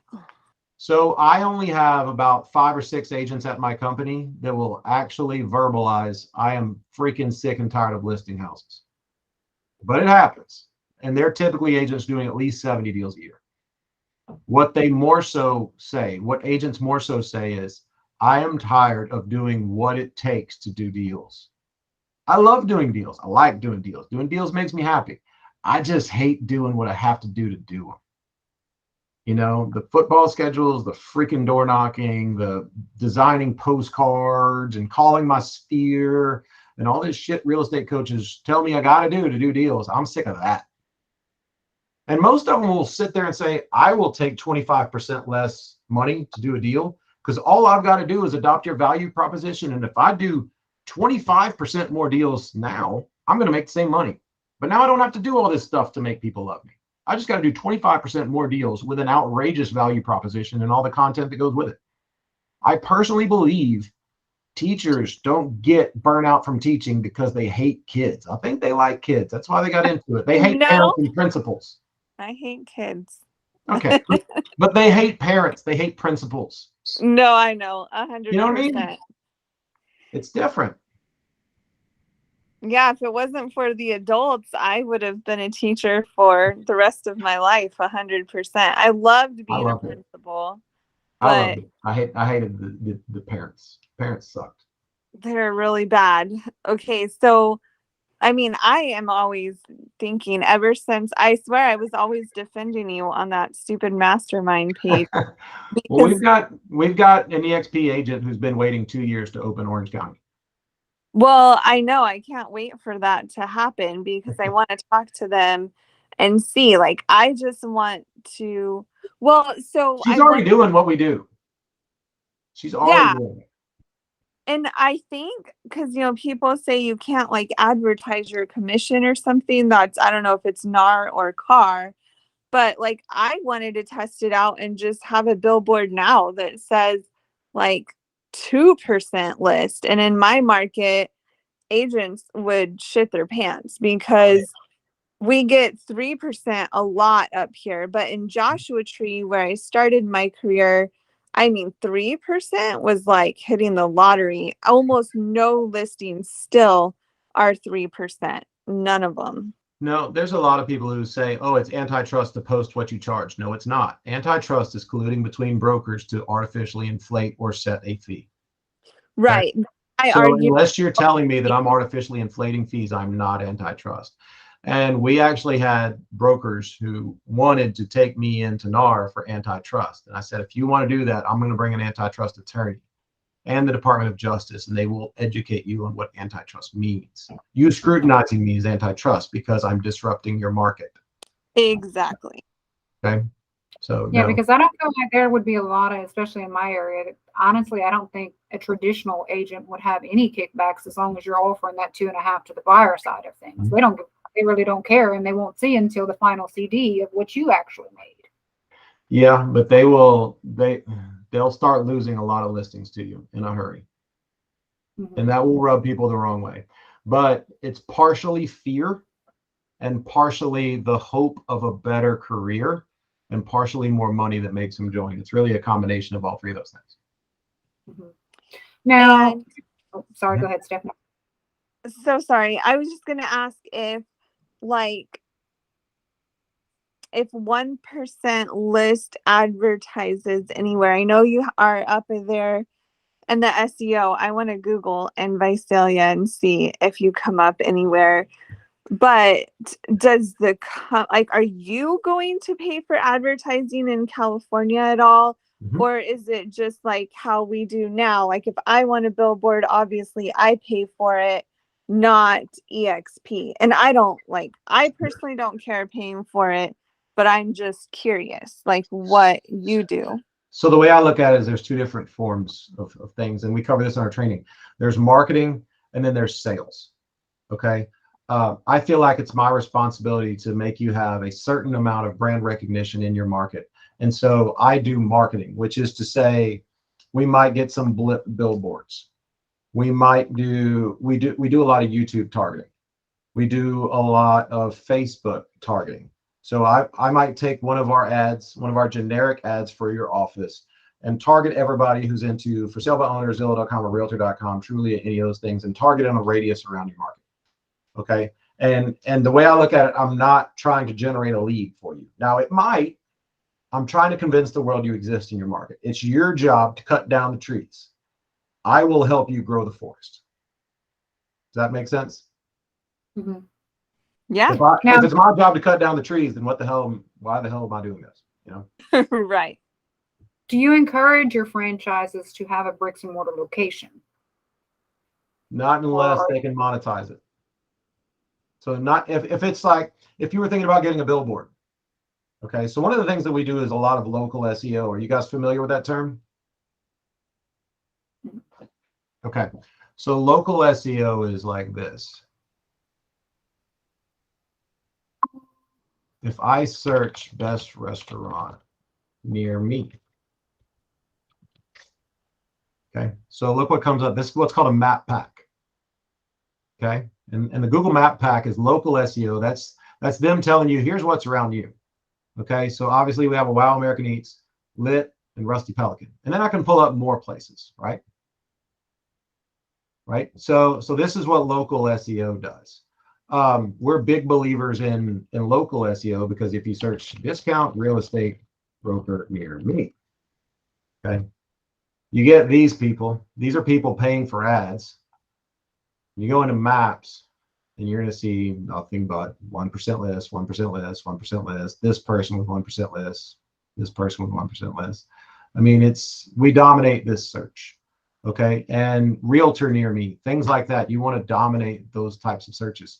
And so for us, we view things like that as being absolute must. You must do those sorts of things. And so that's why we make it cost effective. Like that's $500 a month. And what they do to do that is crazy. But over time, building that, like now you can search certain terms related to real estate, and for like a 15-mile radius, I'm number one. Okay, and that's crazy. So now you said $500 a month. Is that $500 a month that you're paying for the franchises, or is that's $500 a month being charged to the franchises for that? That's service? $500 a month that our franchises pay. Okay. Now what we do is we'll do YouTube marketing, we do Facebook marketing, we help you get the word out. But certain things like that, I'm sorry, like you got to invest a little bit in what you're doing. You know, you need to. Now, go ahead. Sorry, my phone's ringing. Being from Louisiana, you'll probably appreciate this. Does your company basically have any form of, or any programs, any grants, any form of giving back during natural disasters, major health problems, anything like that? At Keller Williams, we do have the KW Cares, and I think that's a very important thing to have within a company to be able to give back to agents in times of need. Yeah, so it depends. So we're a veteran-owned company. So any veterans, like I'm talking to a veteran group and that does what we do in Minneapolis, I'm probably going to wind up giving them an office for free. We do like Homes for Heroes where you can rebate like military people. We wind up donating money to schools and all kinds of stuff across the board, but we don't really advertise that. We don't push it. We don't want somebody to use us because, oh, you're the most charitable people. I'm not trying to win a popularity contest. The way I look at it, a lot of our charity is directed directly to our consumer and letting them keep more of their money. Now, I donate money to causes all the time. And so do my offices. They do charitable events all the time, but it's not something where we have like Red Day. You know, we don't do that necessarily. It's not a bad idea. Right. I mean, it's not, I understand that for sure it benefits veterans within your program, but it's not necessarily agent-based. It's more community-based. You're giving back. Sure. Now, as far as agents, I literally just give agents deals. That's how I give back to agents. No, but I'm saying like for natural disasters, like we were provided, we were provided generators, waters, I mean, cleaning supplies, tarps. We'd have people come and tarp our roofs if we needed them to, things like that. Mm-hmm. Absolutely. Yeah.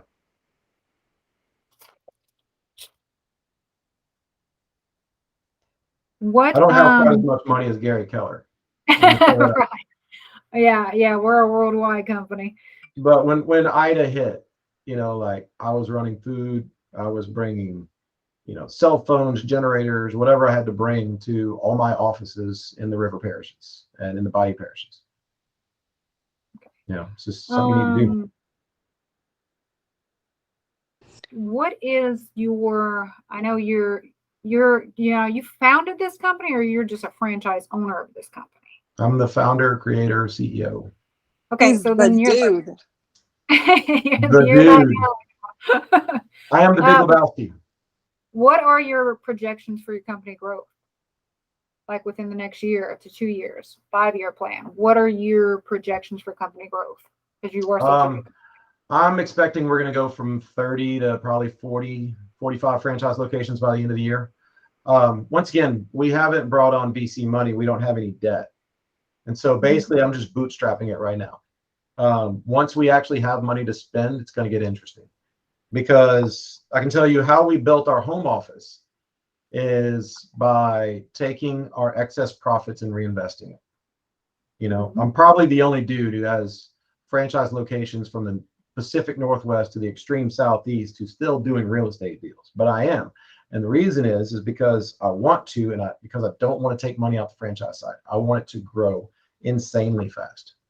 So while our home office hub was like number 400 something on the Inc. 5000 list of fastest growing companies, and we grew 1,114%. Our franchise growth is like 7,000% right now. Damn. It's nuts. When did you start 1% List? We launched it in 2016. How much would it cost to start a franchise? 15 grand. Okay. 15K, and that's turnkey. The only other thing you have is, local board stuff, insurance stuff, print a few signs, and highly advise you to travel down here and visit us. We are a very fun South Louisiana bunch. Cardi can tell you, even though she's not part of my company, she can probably imagine. We're a little crazy. Yeah. We're a little crazy. We're a little nuts, but like our thing is, we started to take all of our out-of-state franchise owners to a really, really, really nice meal, but instead we just said, screw it. We're making pastelaya. We're having king cakes. We're having boudin. We're having freaking South Louisiana stuff, bunch of bread pudding and a bunch of alcohol. And I want you to mingle with my agents and be like, why the hell did you join Grant's crazy ass company? Because that's the ammunition they need when they go home. I want to be you when I grow up. Yeah, like you tell them. I kind of like my hair. No, yeah. Yeah, for sure. I want to be you with Courtney's hair. So, fair. But I don't I want to to be me with Courtney's broker. hair. Let's be honest. Okay, what if I don't want to be a broker? Then I just have to work under someone else. And for some reason, to me, like, I'm not a broker, obviously, now with EXP, but I own my own business. I have my own S Corp. I run all my own thing. For some reason, in my mind, I feel like if I joined under the person in Orange County, for some reason, I feel like that makes me smaller, if that makes any sense. In a way, it does. Here's the thing. Like, I talk to some people, because I cold call offices just like mine around the country. I do Google Map searches. I find them. Like, I'll center over Los Angeles, and I'll do a Google Map search for flat fee, discount, whatever real estate broker, and I'll just start calling them. And some of them don't want agents. And for them, I tell them, if you're happy with your production, it's hard for me to say you need to join, other than, you're going to get an upgrade in tech and tools and everything else, and you're going to join a larger group. I will tell you this, like, joining our company it's weird. Our agents, our culture is very forthcoming. We don't have agents who refuse to share. When you're doing 20, 30, 40 deals a year, if you lose a deal, it's not going to kill you. It's when you're doing 4 and you lose a deal that kills you. And so our agents are generally helping one another and very helpful and very kind, even though we're perceived as being like the demon scourge of the real estate industry. It's just different. So, there are people that are probably not ever going to recruit an agent that are going to go open an office just because they want to feel like they're a part of something and they don't want to think about all that other crap. They want that to be my job. Most people, I will tell you this, like, one of the most annoying moments of my life was paying that agent 6%. One of the most rewarding points in my life was when I figured out how to make more money by charging less money. That was superseded by taking agents who were miserable and not able to do deals and turning them into great producers. They're doing more deals and making more money. And now that is being superseded by trying to do this across the country and taking people who've been struggling with this model, but believe in it and allowing them to succeed and helping them succeed. It's a very rewarding thing, you know, as a broker. I'm not a broker, but as like founder, it's a very rewarding thing. So there's a lot of people say they don't want agents, but take a dude who used to make $10 an hour as a PT tech and have him go make 150 grand his first year doing this. He's like, oh my God, my life changed. And the poor guy got hooked up with some girl and now he's getting married and his career went right down the tubes. It's like he got his first girlfriend and he's 35. But what he accomplished in a year was unbelievable. It's unbelievable. Okay. Now you've talked about your top agents and your top producers, but what is your average agents are doing? What are your average agents? My average agent in Louisiana makes just under $80,000. The average agent in Louisiana makes 39. Mm-hmm. So my average agent makes.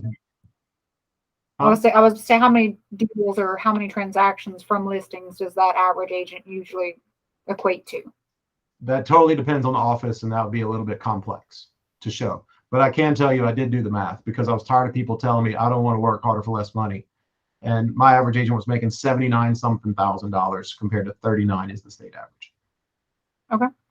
Now look, that's right. Full disclosure, like looking at my agents now, I've got some part-timers. I've got, let's see, 1, 2, 3. I've got 3 agents out of my home office that are going to do less than the average, like than a Keller Williams average, just because one of them, she's divorced and her husband has to give her. Look, I'll be honest, I'm not a norm. I'm more of a part-time agent and full-time operations and back-end person. I'm part-time agent because that's it. I'm full-time wife, mom, everything else. But the operations part of it is much more, I can kind of do when the kids are in bed or the kids are at school, things like that. So I am part-time agent, but even as a part-time agent, I'm still making above the average in Louisiana. Yeah, no doubt. So, I mean, just like anywhere else, I'm going to have some agents that just don't produce. But my ones that don't produce are still doing 3 or 4 deals a year. Where it gets top heavy is like to be one of the top 10% in New Orleans, you need to do about $3 million a year in sales, and that's pretty much 75% of my home office. You know, it's bringing I would say we're bringing the curve up to where our average agents are doing, you know, closer to 20 deals a year rather than 4. And you said you typically like to mentor all franchise owners, and the franchisees are the ones that are mentoring the agents that they're bringing on underneath their company. Yeah, my franchisees, what I train them to do is anytime you do a deal, reach out to the agent, tell them about the business model, make it educational, don't try to recruit them. You know, like this probably in some ways feels like a recruiting pitch to you, but really I feel like I'm explaining what I do. And then if you like it, then you'll tell me you like it. Yeah, no, I can, like I said, I am a numbers. I can listen to the sales pitch all day long, but the sales pitch is not going to be what grabs my attention. It's just a sales pitch. But what grabs my attention is the numbers. When you can start concrete giving me numbers and make it make sense on paper, that's where you start grabbing my kind of attention. Now, for your agents, do you guys provide disc testing in order to let them know where their possible strengths and weaknesses are, whether they're probably going to serve better on a team, how they may be approached as being aggressive or, you know, perceived as being aggressive versus, or they may be perceived as being too submissive in a deal? I don't, but I should. I loved it. Look, so, I mean, they can do it for free. I did it. I don't know. I mean, it's a big Tom Ferry thing too. I've heard about it everywhere, but I just did it for free. Now, did you do the full version of it on that? I think so. It took forever and a day, and I got all the analysis. I took it 2 different times, and I always kind of take some of that stuff with a grain of salt.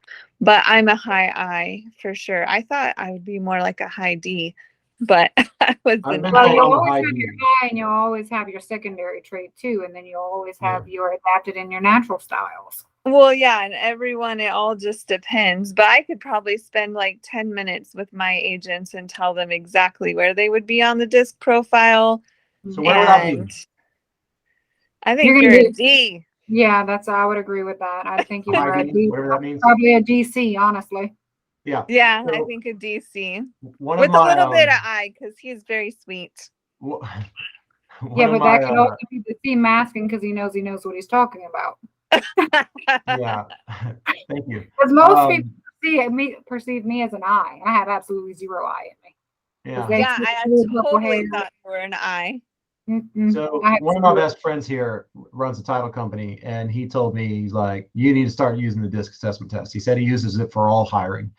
And he said I would be a high D, whatever the hell that means. I've looked at it, but I haven't memorized it to the point where I can have a great conversation. I know just enough to get me in trouble. The way I look at it, like I think agents need to be like, I did one training video where it was talking about delivering a listing presentation. There's a guy that you should reach out to, Courtney, if you're any more curious. His name is Scott McLaughlin. He was the lead buyer's agent on a team here, one of the biggest Keller Williams teams. And he left them to join us to be a buyer's agent. Within 1 week, he was a full-fledged realtor, and now he owns the Greater Baton Rouge office and the Greater New Orleans office. And he will tell people, Grant is really interesting and he's really weird, and you should listen to Grant and try to pick up nuggets. But whatever you do, don't try to do what Grant does the way he does it, because it's just weird. And he's like, just don't. But what he says, and I greatly agree, is I know introverts that make great realtors. I know bubbly people that make great realtors. Whenever I was doing the listing presentation training video that I'm talking about, I have everybody watch it, but he tells them watch it and learn from it, but don't try to do it the way he does it, because it might not suit your personality profile. And the most important thing is to be authentic. Mm-hmm. It's not to try to be somebody else. And so I definitely agree with that. You know, And I could not definitely take my wife and turn her into me. No, and that's it. I'm a high C and S. I'm married to a high DI. So we're complete polar ends of the spectrum, which is probably why our marriage works. Me and my wife are the same way. Me and my wife are the same way.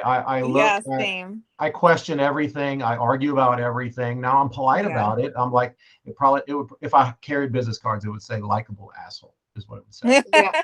You're definitely going to be a DC or CD. Yeah. But you know, my wife will endure and go through whatever. She's freaking amazing. Whereas I'm going to look at everything and question it 50 different ways before I do anything. I'm going to try to figure out where it's wrong and everything else. I barely graduated high school. I barely graduated college. I'm unique. I am not the model that you want to pattern yourself after. Just not. So when you guys are recruiting agents, are you more looking for listing specialists, or are you equally recruiting buyers agents and listing agents? Equally recruiting either one. Okay. I want people who believe in the message. That's number one. Now, I'm fine with people that are money motivated. Like one of my biggest producers is Ashley Callahan. She also came from a Keller Williams team. You know, she's got a husband with kidney issues, and she's got 4 kids. And if you want to hear something might freak you out a little bit, but whatever. We had a office open in a more conservative area of the country, and Ashley Callahan, I mean, she tripled her GCI after joining us, and she's happy. She's got more time with her kids. She works a lot, but she's got more time with her kids, and she's out of the grind. She's just doing deals, and she's so happy doing it. And somebody took the time to reach out to her directly and curse her out because of the business model. And she went onto our private Facebook group and proceeded to say, "Can you believe what this See You Next Tuesday said about me?" Okay. And she was frustrated, and she was venting. And that freaked out one of my other offices because they're not used to that. And, you know, it's one of those things where, you know, I tell everybody, we run a safe space for you to vent. We run a safe space for you to be yourself. And, you know, some people are going to give you a hard time. and that's okay. The point is, I want people who want to connect with the public. I want that to be your North Star. Now, you can be polite with other realtors. You should be. They're your peers, even if you disagree with them. You should treat them well. But Mhm. your North Star is the public and how they feel about you, and that should be what matters to you. And you have a fiduciary to them, to no one else but to them. Mhm. That's No, that's I the definitely, philosophy. I agree with that. Definitely That's the agree with that. philosophy. Um, And I feel like, and maybe I'm unfortunately, biased, I feel like agents have a responsibility to learn this business model, because if you can simultaneously charge less money and make more money, I feel like, just like I've got multiple financial advisors who send me clients, and the reason is because they say I have a fiduciary responsibility to look out for my clients' money, and as long as you are as good or better than everybody else, why would I have them spend more money? It makes no sense. That's so true. I mean, I've like given up my whole entire commission for a few deals. I mean, one of them was a friend, and it was just the way I had to strategically put the deal together. And of course, he also like does videography and does video and everything for me for free for like life, and tells everyone in the world he like what I did for him. But I don't do stuff for that reason. Like, I wouldn't buy someone a fridge and tell them, just remember that and tell all your friends. But I probably should, because there's like people, my 1 4-star review. So I don't know Sorry, what that noise is. It's coming from outside my house. it sounds like Elmo. yeah, like your kids are watching Sesame Street. And then they're watching it in the yard because that's outside my house. It's possible. But I don't know. People suck. That's the moral of my story. Some do. And for the record, like I get the rep that I hate realtors. I don't hate realtors. I like realtors. And I think there's some realtors that are flat out rock stars and they charge whatever the hell they want to charge, and more power to them. If their clients are happy, I'm happy for them. If they kick my pants, if they just beat my ass at a listing presentation, they win a deal, great. I don't have any ill will towards that. I have ill will to the people who create listing presentations and marketing presentations to deceive the public, to artificially inflate their fees that they are not worth. I have a problem with that. I have a problem with the fact that we work under an association that encourages a billion realtors. They make their money off fees. It's not good. Yeah, it's so bad. Not good. NAR is questionable. It's not good. What is good for NAR is not necessarily good for us. And it's The damn people. sure not what's good for the public. NAR is not there to protect the public. NAR is there to protect the public, to protect the realtor from the public. And that makes me feel a certain way. It does. Are you running out of objections for me, Courtney?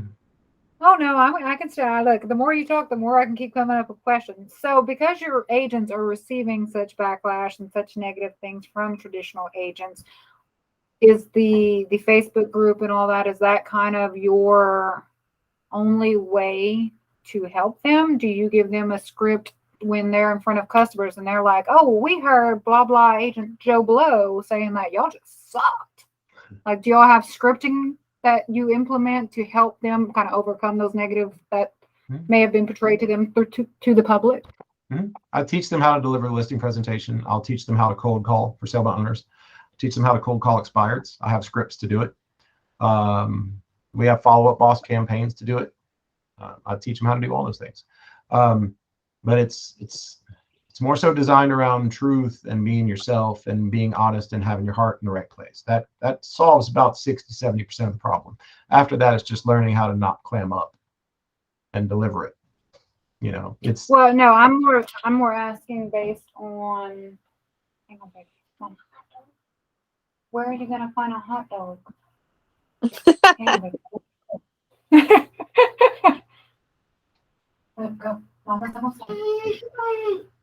But go get a cereal bowl. Yeah. Okay. Oh,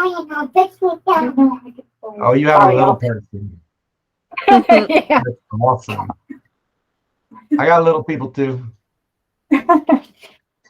Got little people, teenage people, we got every age in I between. don't have any teenage people, thank God. I got little people though. They're still cute and tell me they love me every day, so I'm still winning. I'm sure that's gonna Oh, change yeah. one day. Oh yeah, wait till they get to about 13, and then my Oh, son yeah. all of a sudden Hate my needs to ride guts. the bus. He doesn't want Dad, you mama to drop suck. him. No, I'm sorry. My question was more based around your actual agents you have working for you. How do you help support them with the negativity from other agents and perceived public perception of negativity based on other agents talking? I teach them that it doesn't matter. Yeah, if they're so worried what other people think, then they probably shouldn't be in 1% list or probably be agents because it can Yeah. be brutal out there. Yeah. But you have dominant S's that are Sure. hardcore. That is their most important trait, is they're caring about others. Well, And they those are some of should the agents that stay make the with best. Keller Williams. I had an agent who was all gung ho, ready to open an office, and I was super excited about her. And then somebody called me and all my agents a prostitute on social media, and then there was a big viral local thing on that. And if you want to know how the public feels, Courtney, go look on my timeline on Facebook, and go look where a handful of my agents and all of the public was arguing with other realtors. So it's me plus the public against the realtors. Okay. So Right. she reached out to me and said, I'm sorry. I looked on social media and I don't want to be hated by the realtors. And she just caught it at a bad time because it's I only get called a prostitute 2 or 3 times a year probably. But I feel like a prostitute of all things. I'm just joking. I get called way worse. But Oh. you know, she's like, she couldn't handle that heat. She wasn't ready for that. And I've tried to get her on the phone and she's not interested in talking to me. And I've texted her, and all I texted her said, look, I said, the vitriol and the hate that you get from the realtors, you're going to get double that back in love from the public. If that bothers you, then yeah, you're probably not cut off what we do. But our people love us. Love, love, love. And I say it time and time again. Look, realtors, I respect you. I just don't care what you think. I'll talk to you. I'll hang out with you. I'll buy you a beer, and we'll try to figure it out together. But at the end of the day, I don't expect, unless you come over to my side, we're probably not going to agree. And we'll find common ground, and I'll like you, and I'll get drunk with you and hug you while I disagree with you, because I'm that big lovable guy. But ultimately, I don't run my business based around how you feel about my business. I just don't. I run my business around how the public feels. Probably why I'm winning, because realtors go on Real Estate Mastermind to ask other realtors, how do our realtors feel about my realtorsness? Wrong question. Right question, wrong people. Yeah, I can agree with that mentality 100%. I just know that there are some agents, because like I said, I do work within a team as well. And we have some dominant S's within our team that are just a little more tenderhearted. And even if a seller gets upset with them for whatever reason, we have to step in and kind of take control of that deal from there on out, because they just are a little gentler souled than some of our other realtors. Can I tell you what I get tenderhearted about? So I have 2 brothers, Eric and Andy Potts, that own Southwest Florida office, and they came here for training. We had been reworking in-person training, and we trained virtually a lot, but we had been completely redoing in-person training. And they had a lot of issues with Florida during COVID and everything else. So it took them a while to open. And then it took them like 3 months to come here for an in-person training, maybe 4. And they confronted me in the hallway after the first 2 classes. And they're like, we're pissed. And we like you and we're in, but we're pissed because we feel like we should have had this class 120 days ago. And we feel like we've wasted some time. And that bothered the shit out of me, because that's my people that feel like didn't go as well as it should have. That bothers me. It's because so as you're growing, are you constantly reworking your model? The model, no. The training, yes. Okay. The model is what it is. It's what the public wants. The public wants to hire a realtor. I'm surrounded by companies cheaper than me. There's at least 5. plus Redfin. The public they don't necessarily want the cheapest or free. They want to feel value. I tell people, imagine an XY chart, right? And this is quality and this is price. Mercedes-Benz doesn't have a value problem. They're expensive, but they're good. Hyundai doesn't have a value problem. They're cheap, but they're reliable. The problem is when you get pricing here for quality here. That's the problem. And so the reason what we do is disruptive is because it's very low cost, but it's very high quality. And it only works for us because we have an alternative means of revenue, which is just get a hell of a lot of listings and get some immediate buyers. You know, that's the only reason that it works. But, you know, the realtors that have a real problem with what I do is it's because their price dramatically exceeds what they can offer and their track record. And so they feel like they have no weapons to fight me with. And they don't. And I'm okay with that. I will say I definitely. Sorry. No, go ahead. I was going to say, I definitely can't say that I disagree with your model. I don't. I understand it. It makes sense. I don't disagree with your model. I'm leaning in. Hug. I'm not a hugger. We might be high five. Don't disagree with the model. Where I would have difficulty if I was choosing to swap a brokerage would be maybe the lack of a one-on-one mentor within a franchise, depending on which franchise, you know, you would have. The lack of a one-on-one mentor, the lack of maybe a continuing education, continuing training, having classes that I can attend. I'm a very educational based person. I like to know that I have 3 or 4 classes a month that I can go sit in and just to keep refreshing my memory on what's going current in the market. But can you do that at your local association and on YouTube and Facebook groups and Instagram? I mean, I feel like I'm getting education. There's something way that's a too bit much. lost when you can't do it in person. To me, there's something a bit lost when you can't do it in person. I agree with Yeah. Courtney on that. I agree with Courtney on that. And look, like we had very serious arguments within our corporate structure as to whether or not we should offer remote training for the in-person stuff for the people who just can't find the time to travel here that have opened an office. And we have certain people saying it's not gonna be as good if they're not here. And I can't disagree with that, but I feel like if I can bring them from a 3 to a 7, it's better than leaving them at a 3. You know, because they represent me. You know, hey, you, come say hi to these people. I'm sopping wet. You're sopping wet. Well, then I would go get dry. No, You slamming your school clothes? no, we were playing with the hose. Oh, that's the noise I was hearing outside. Playing the water hose. All right. Can you make slip and slide? Ask mom. I'm okay with it. Mom said ask you. All right. Tell mama said yes, but she has to do it.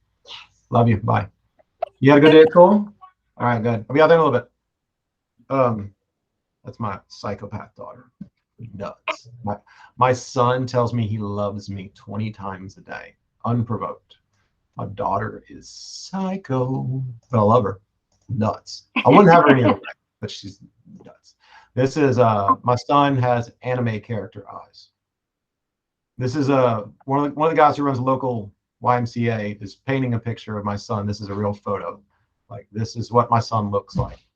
It's crazy. But I tell you, he has eyelashes. His eyelashes look like a freaking cartoon character. Jealous. Okay, then let me finish. Give me a few more minutes, then we'll be done. Okay? All right. Yes, ma'am, I will. Go get changed.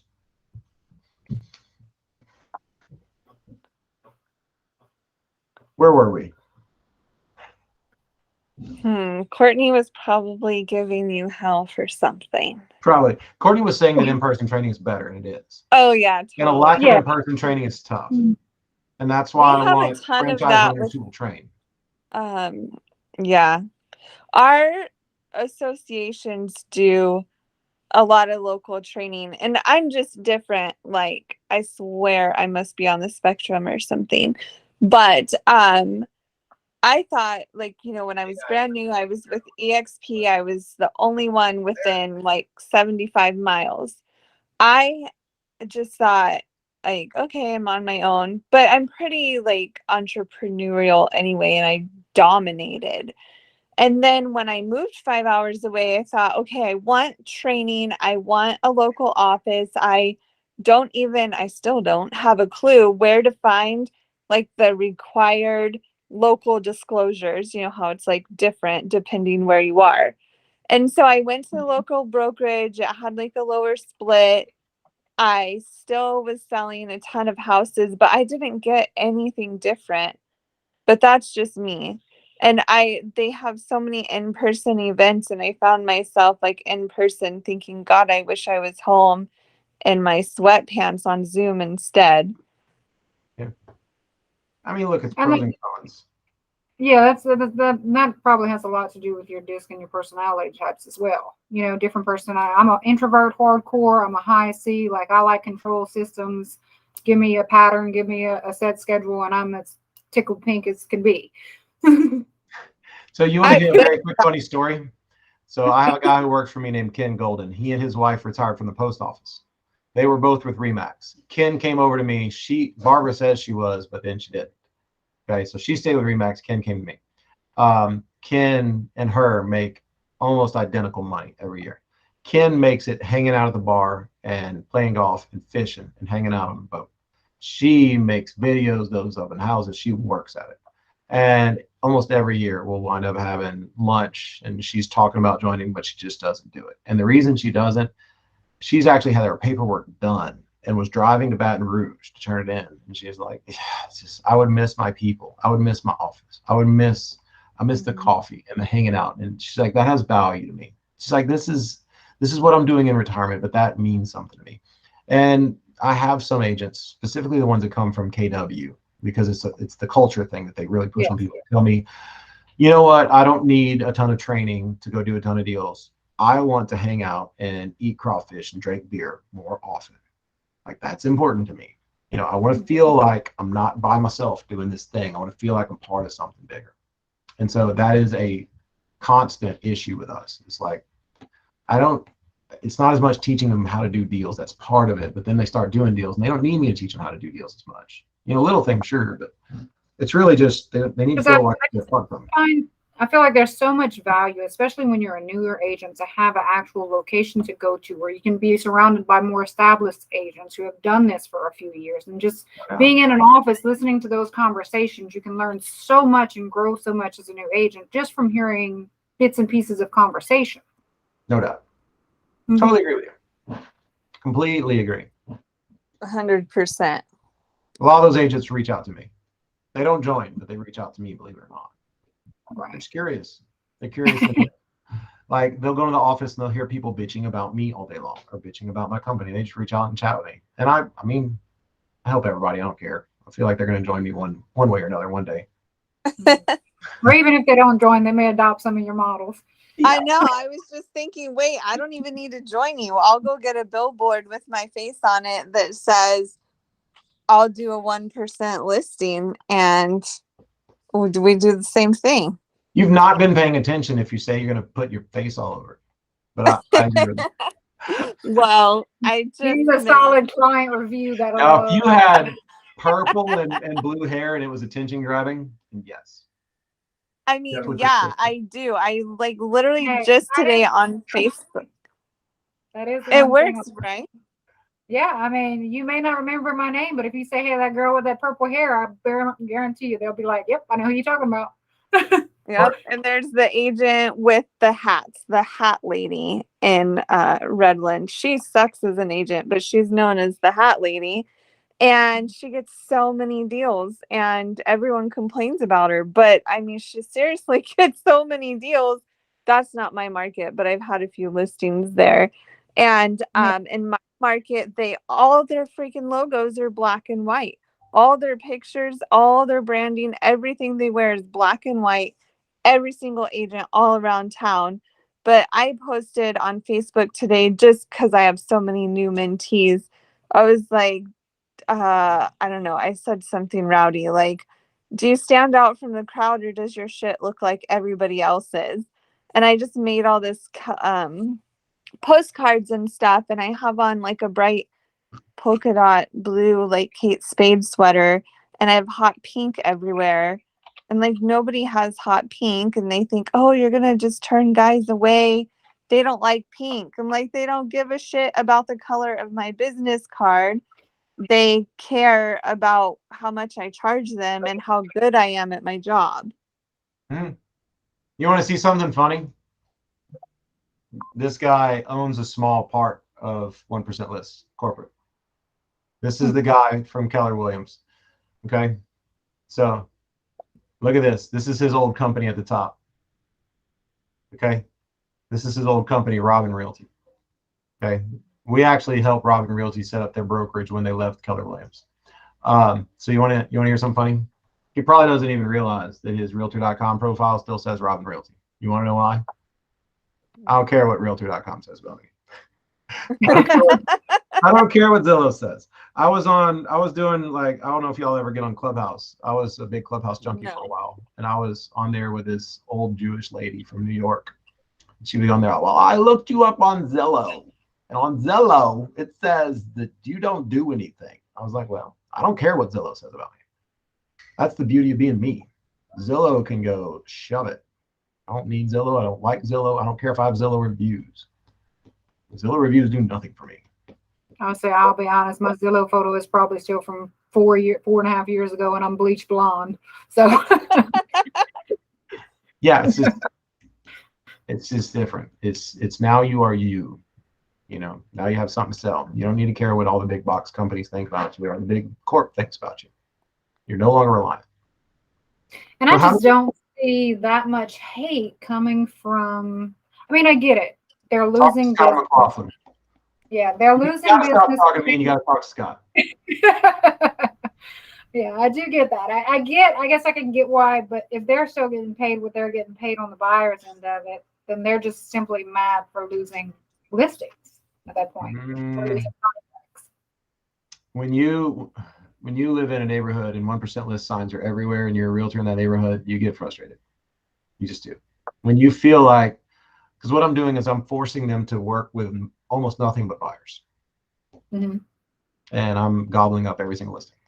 That's the whole point. So how did y'all think this went? Like, what are your questions? You definitely answered all of the questions. So I'm impressed with that. It wasn't let me think about that, or I might need to get back with you, or something like that. So I do appreciate that you know your business. Thank you. I do appreciate that aspect of things. Like I said, I can't disagree with your model. I do agree with it. You know, I definitely agree with it. I agree with the model. I think it makes sense. I think it's a numbers game. The more volume you have, obviously, the more money potential there is. You're getting more volume by offering a smaller listing commission. That's appealing to the public.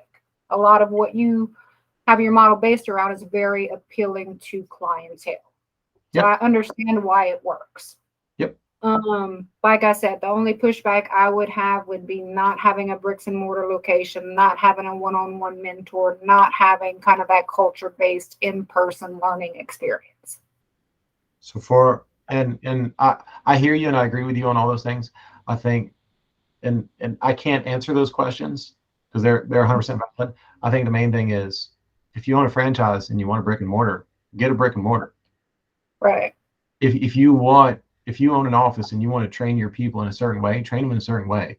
Even better, work with how you want to train them, work with me on it, and let me and my graphic designers create video content and presentation based content to make it look more professional and make it more easy to digest. Right. And that being said, why we're here. I would say a franchise would be more appealing than actually joining a team of an established franchise already. Yeah. Opening a new one would be much more appealing than joining an existing one. Do it your way. 100%. Do it your way. I'm thrilled with that. You know, I tell everybody, like, at the end of a franchise presentation, like, what does it mean to be a franchise owner? Well, it means that in a way you work for me, but mostly I work for you. You know, it's my job to protect you from yourself to some degree, and it's my job to protect you from other franchisees, especially. You know, no holding political rallies at your office. I'm sorry. Like, no, it's not the point. You'd be shocked at how many people need to be told that. It's like common sense, but just things like that. But it's really my job to support you. That's my role. It's not to be the boss. Otherwise, it'd be Clayton Real Estate, and it's not. It shouldn't be. If I get hit by a bus tomorrow, this should still work like a charm. Cool. So you as CEO, do you have a strategic line of command within your company? Me. Dean handles everything tech. His next guy is Jamie. I have me. Kelly handles everything administrative. We also have a CFA and CPA. This brilliant guy that handles our accounting. Kelly handles helping people. That's my wife, handles setting up your offices and making sure your offices run efficiently, and oversight of agents runs efficiently, and a little bit of accounting and bookkeeping. We have accounting services that we offer for dirt cheap. If you don't even want to keep your books, we have people that'll do that for you. Probably the best person to replace me, if there was going to be one, would be Scott. I'm not sure Scott could do it. No offense to Scott. There's a lot going on there, and I'm not saying that some of these characteristics are likable, and I'm not saying it's stuff you want, but that'd be the hard part. And here's the thing: it would work in every market that we're in. It would. It wouldn't slow down. It would speed up in every market that we're in. The only question is who's going to sell it to new markets. It takes a special type of psycho to want to do these meetings. And then record them and play them back. What did I tell you guys to do? Hey, please rip my guts out if you can. That was your instructions. Yeah. I like you both. You failed miserably, but I like you. I like you both, but you failed miserably at that. But I like it. I like the direction. It needs to make you think about a couple things. What? I said, did we at least make you think about a couple of things? Yes. Yeah. Talking to you guys does not ever make me want to change my current course. It just makes me want to figure out how my current course can be more inclusive of people who don't necessarily see it yet. That was the point of this. The point of this wasn't to get you to change my mind. No offense, you guys probably weren't going to do that. And I didn't come to necessarily change your mind. Watch out, kid butt cheeks coming through. I didn't. Are you colored? I thought you were. All right, whatever. Get out of here. It wasn't necessarily to change either one of our minds. It's to help my people figure out what makes your mind go where it goes. Right. Yeah. Because when you hear 1% list, I automatically think of. You're shocked. Okay. Your 1% total listing agreement. Yeah, I didn't total. know anything about you offering a buyer's agent commission and things like that. That was already pre-negotiated. Mhm. That's where So when you're I hear bad shocked. what? The public is good shocked. You're bad shocked. No, I mean I'm relieved to hear that. At least about Right, but your company. initially, your initial reaction Yes. is As another agent, I am initially like, oh, okay, so I guess we're gonna have to beg the buyers to pay it. right.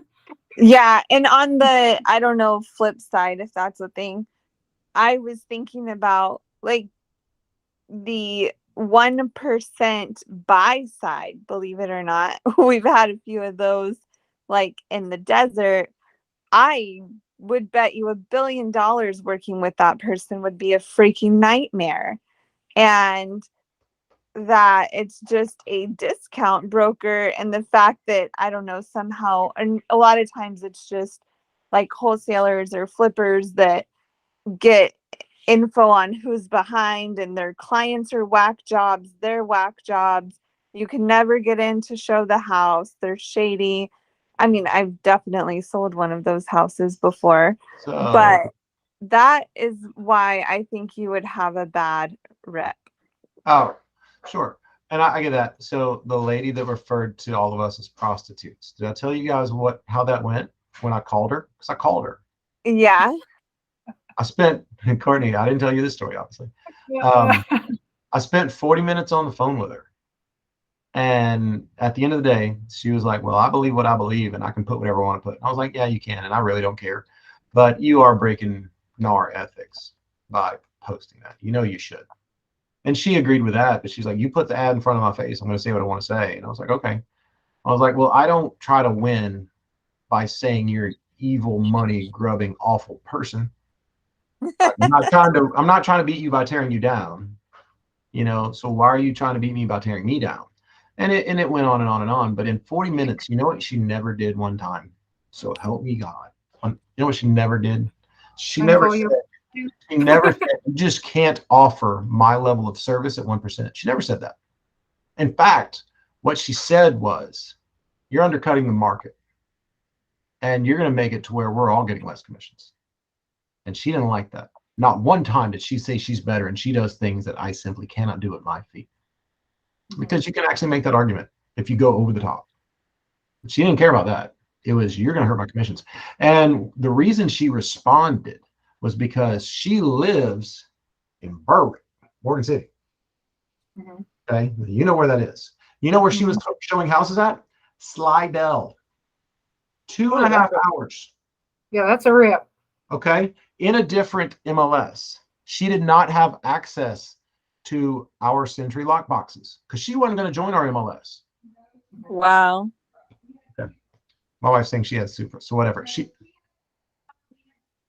didn't have access to our boxes.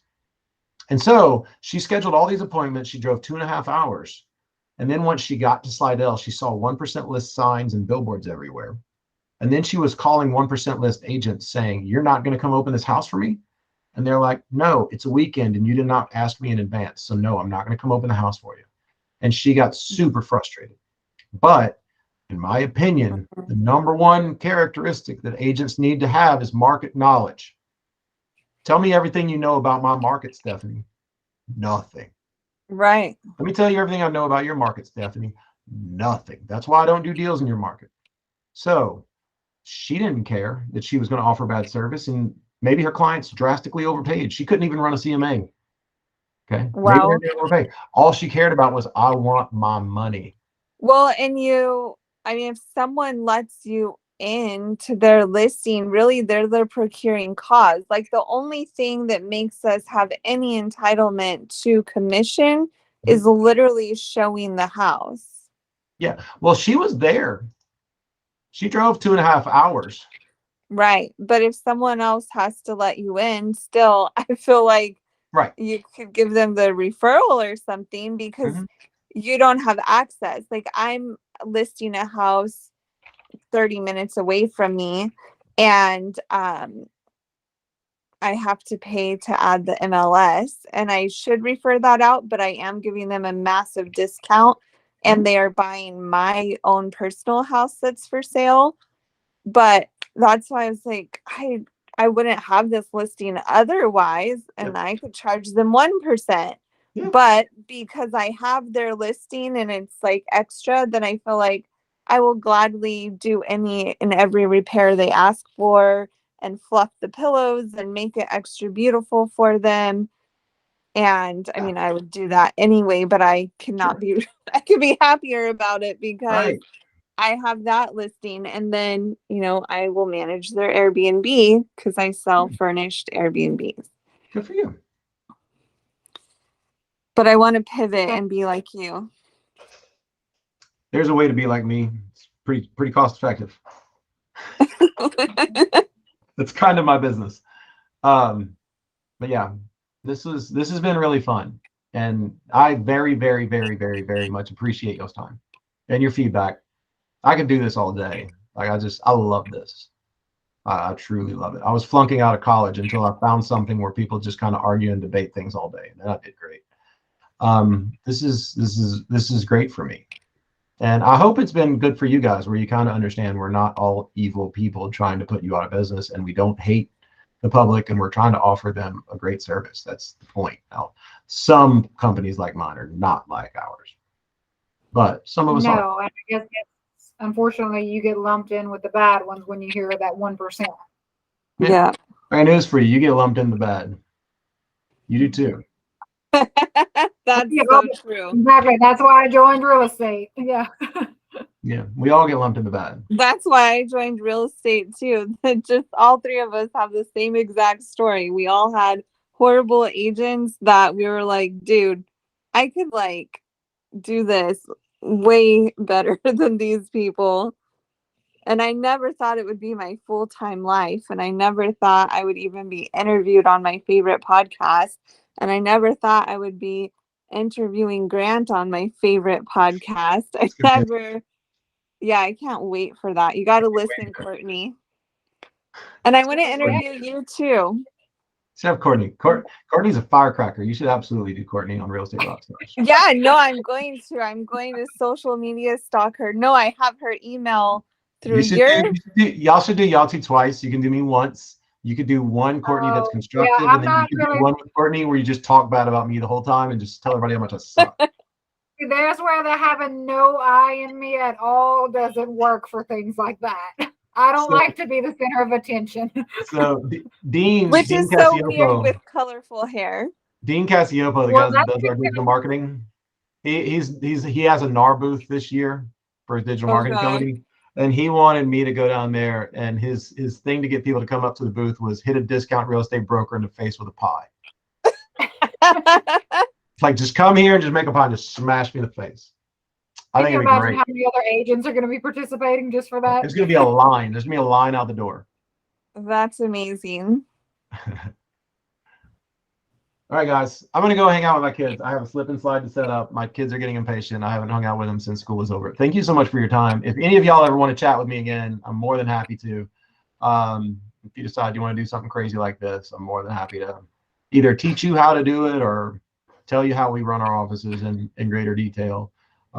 If you want to learn more about how we market, just so you can counter what we do, I'm happy to do so because it makes me sharper, you know. So whatever, I'm always here to help, and I'm looking forward to doing the podcast. And thank you very much again for your time, guys. Yeah, thanks, guys. That was so fun. You're both amazing. All right, y'all have a great weekend. All right. Bye, you too. Bye.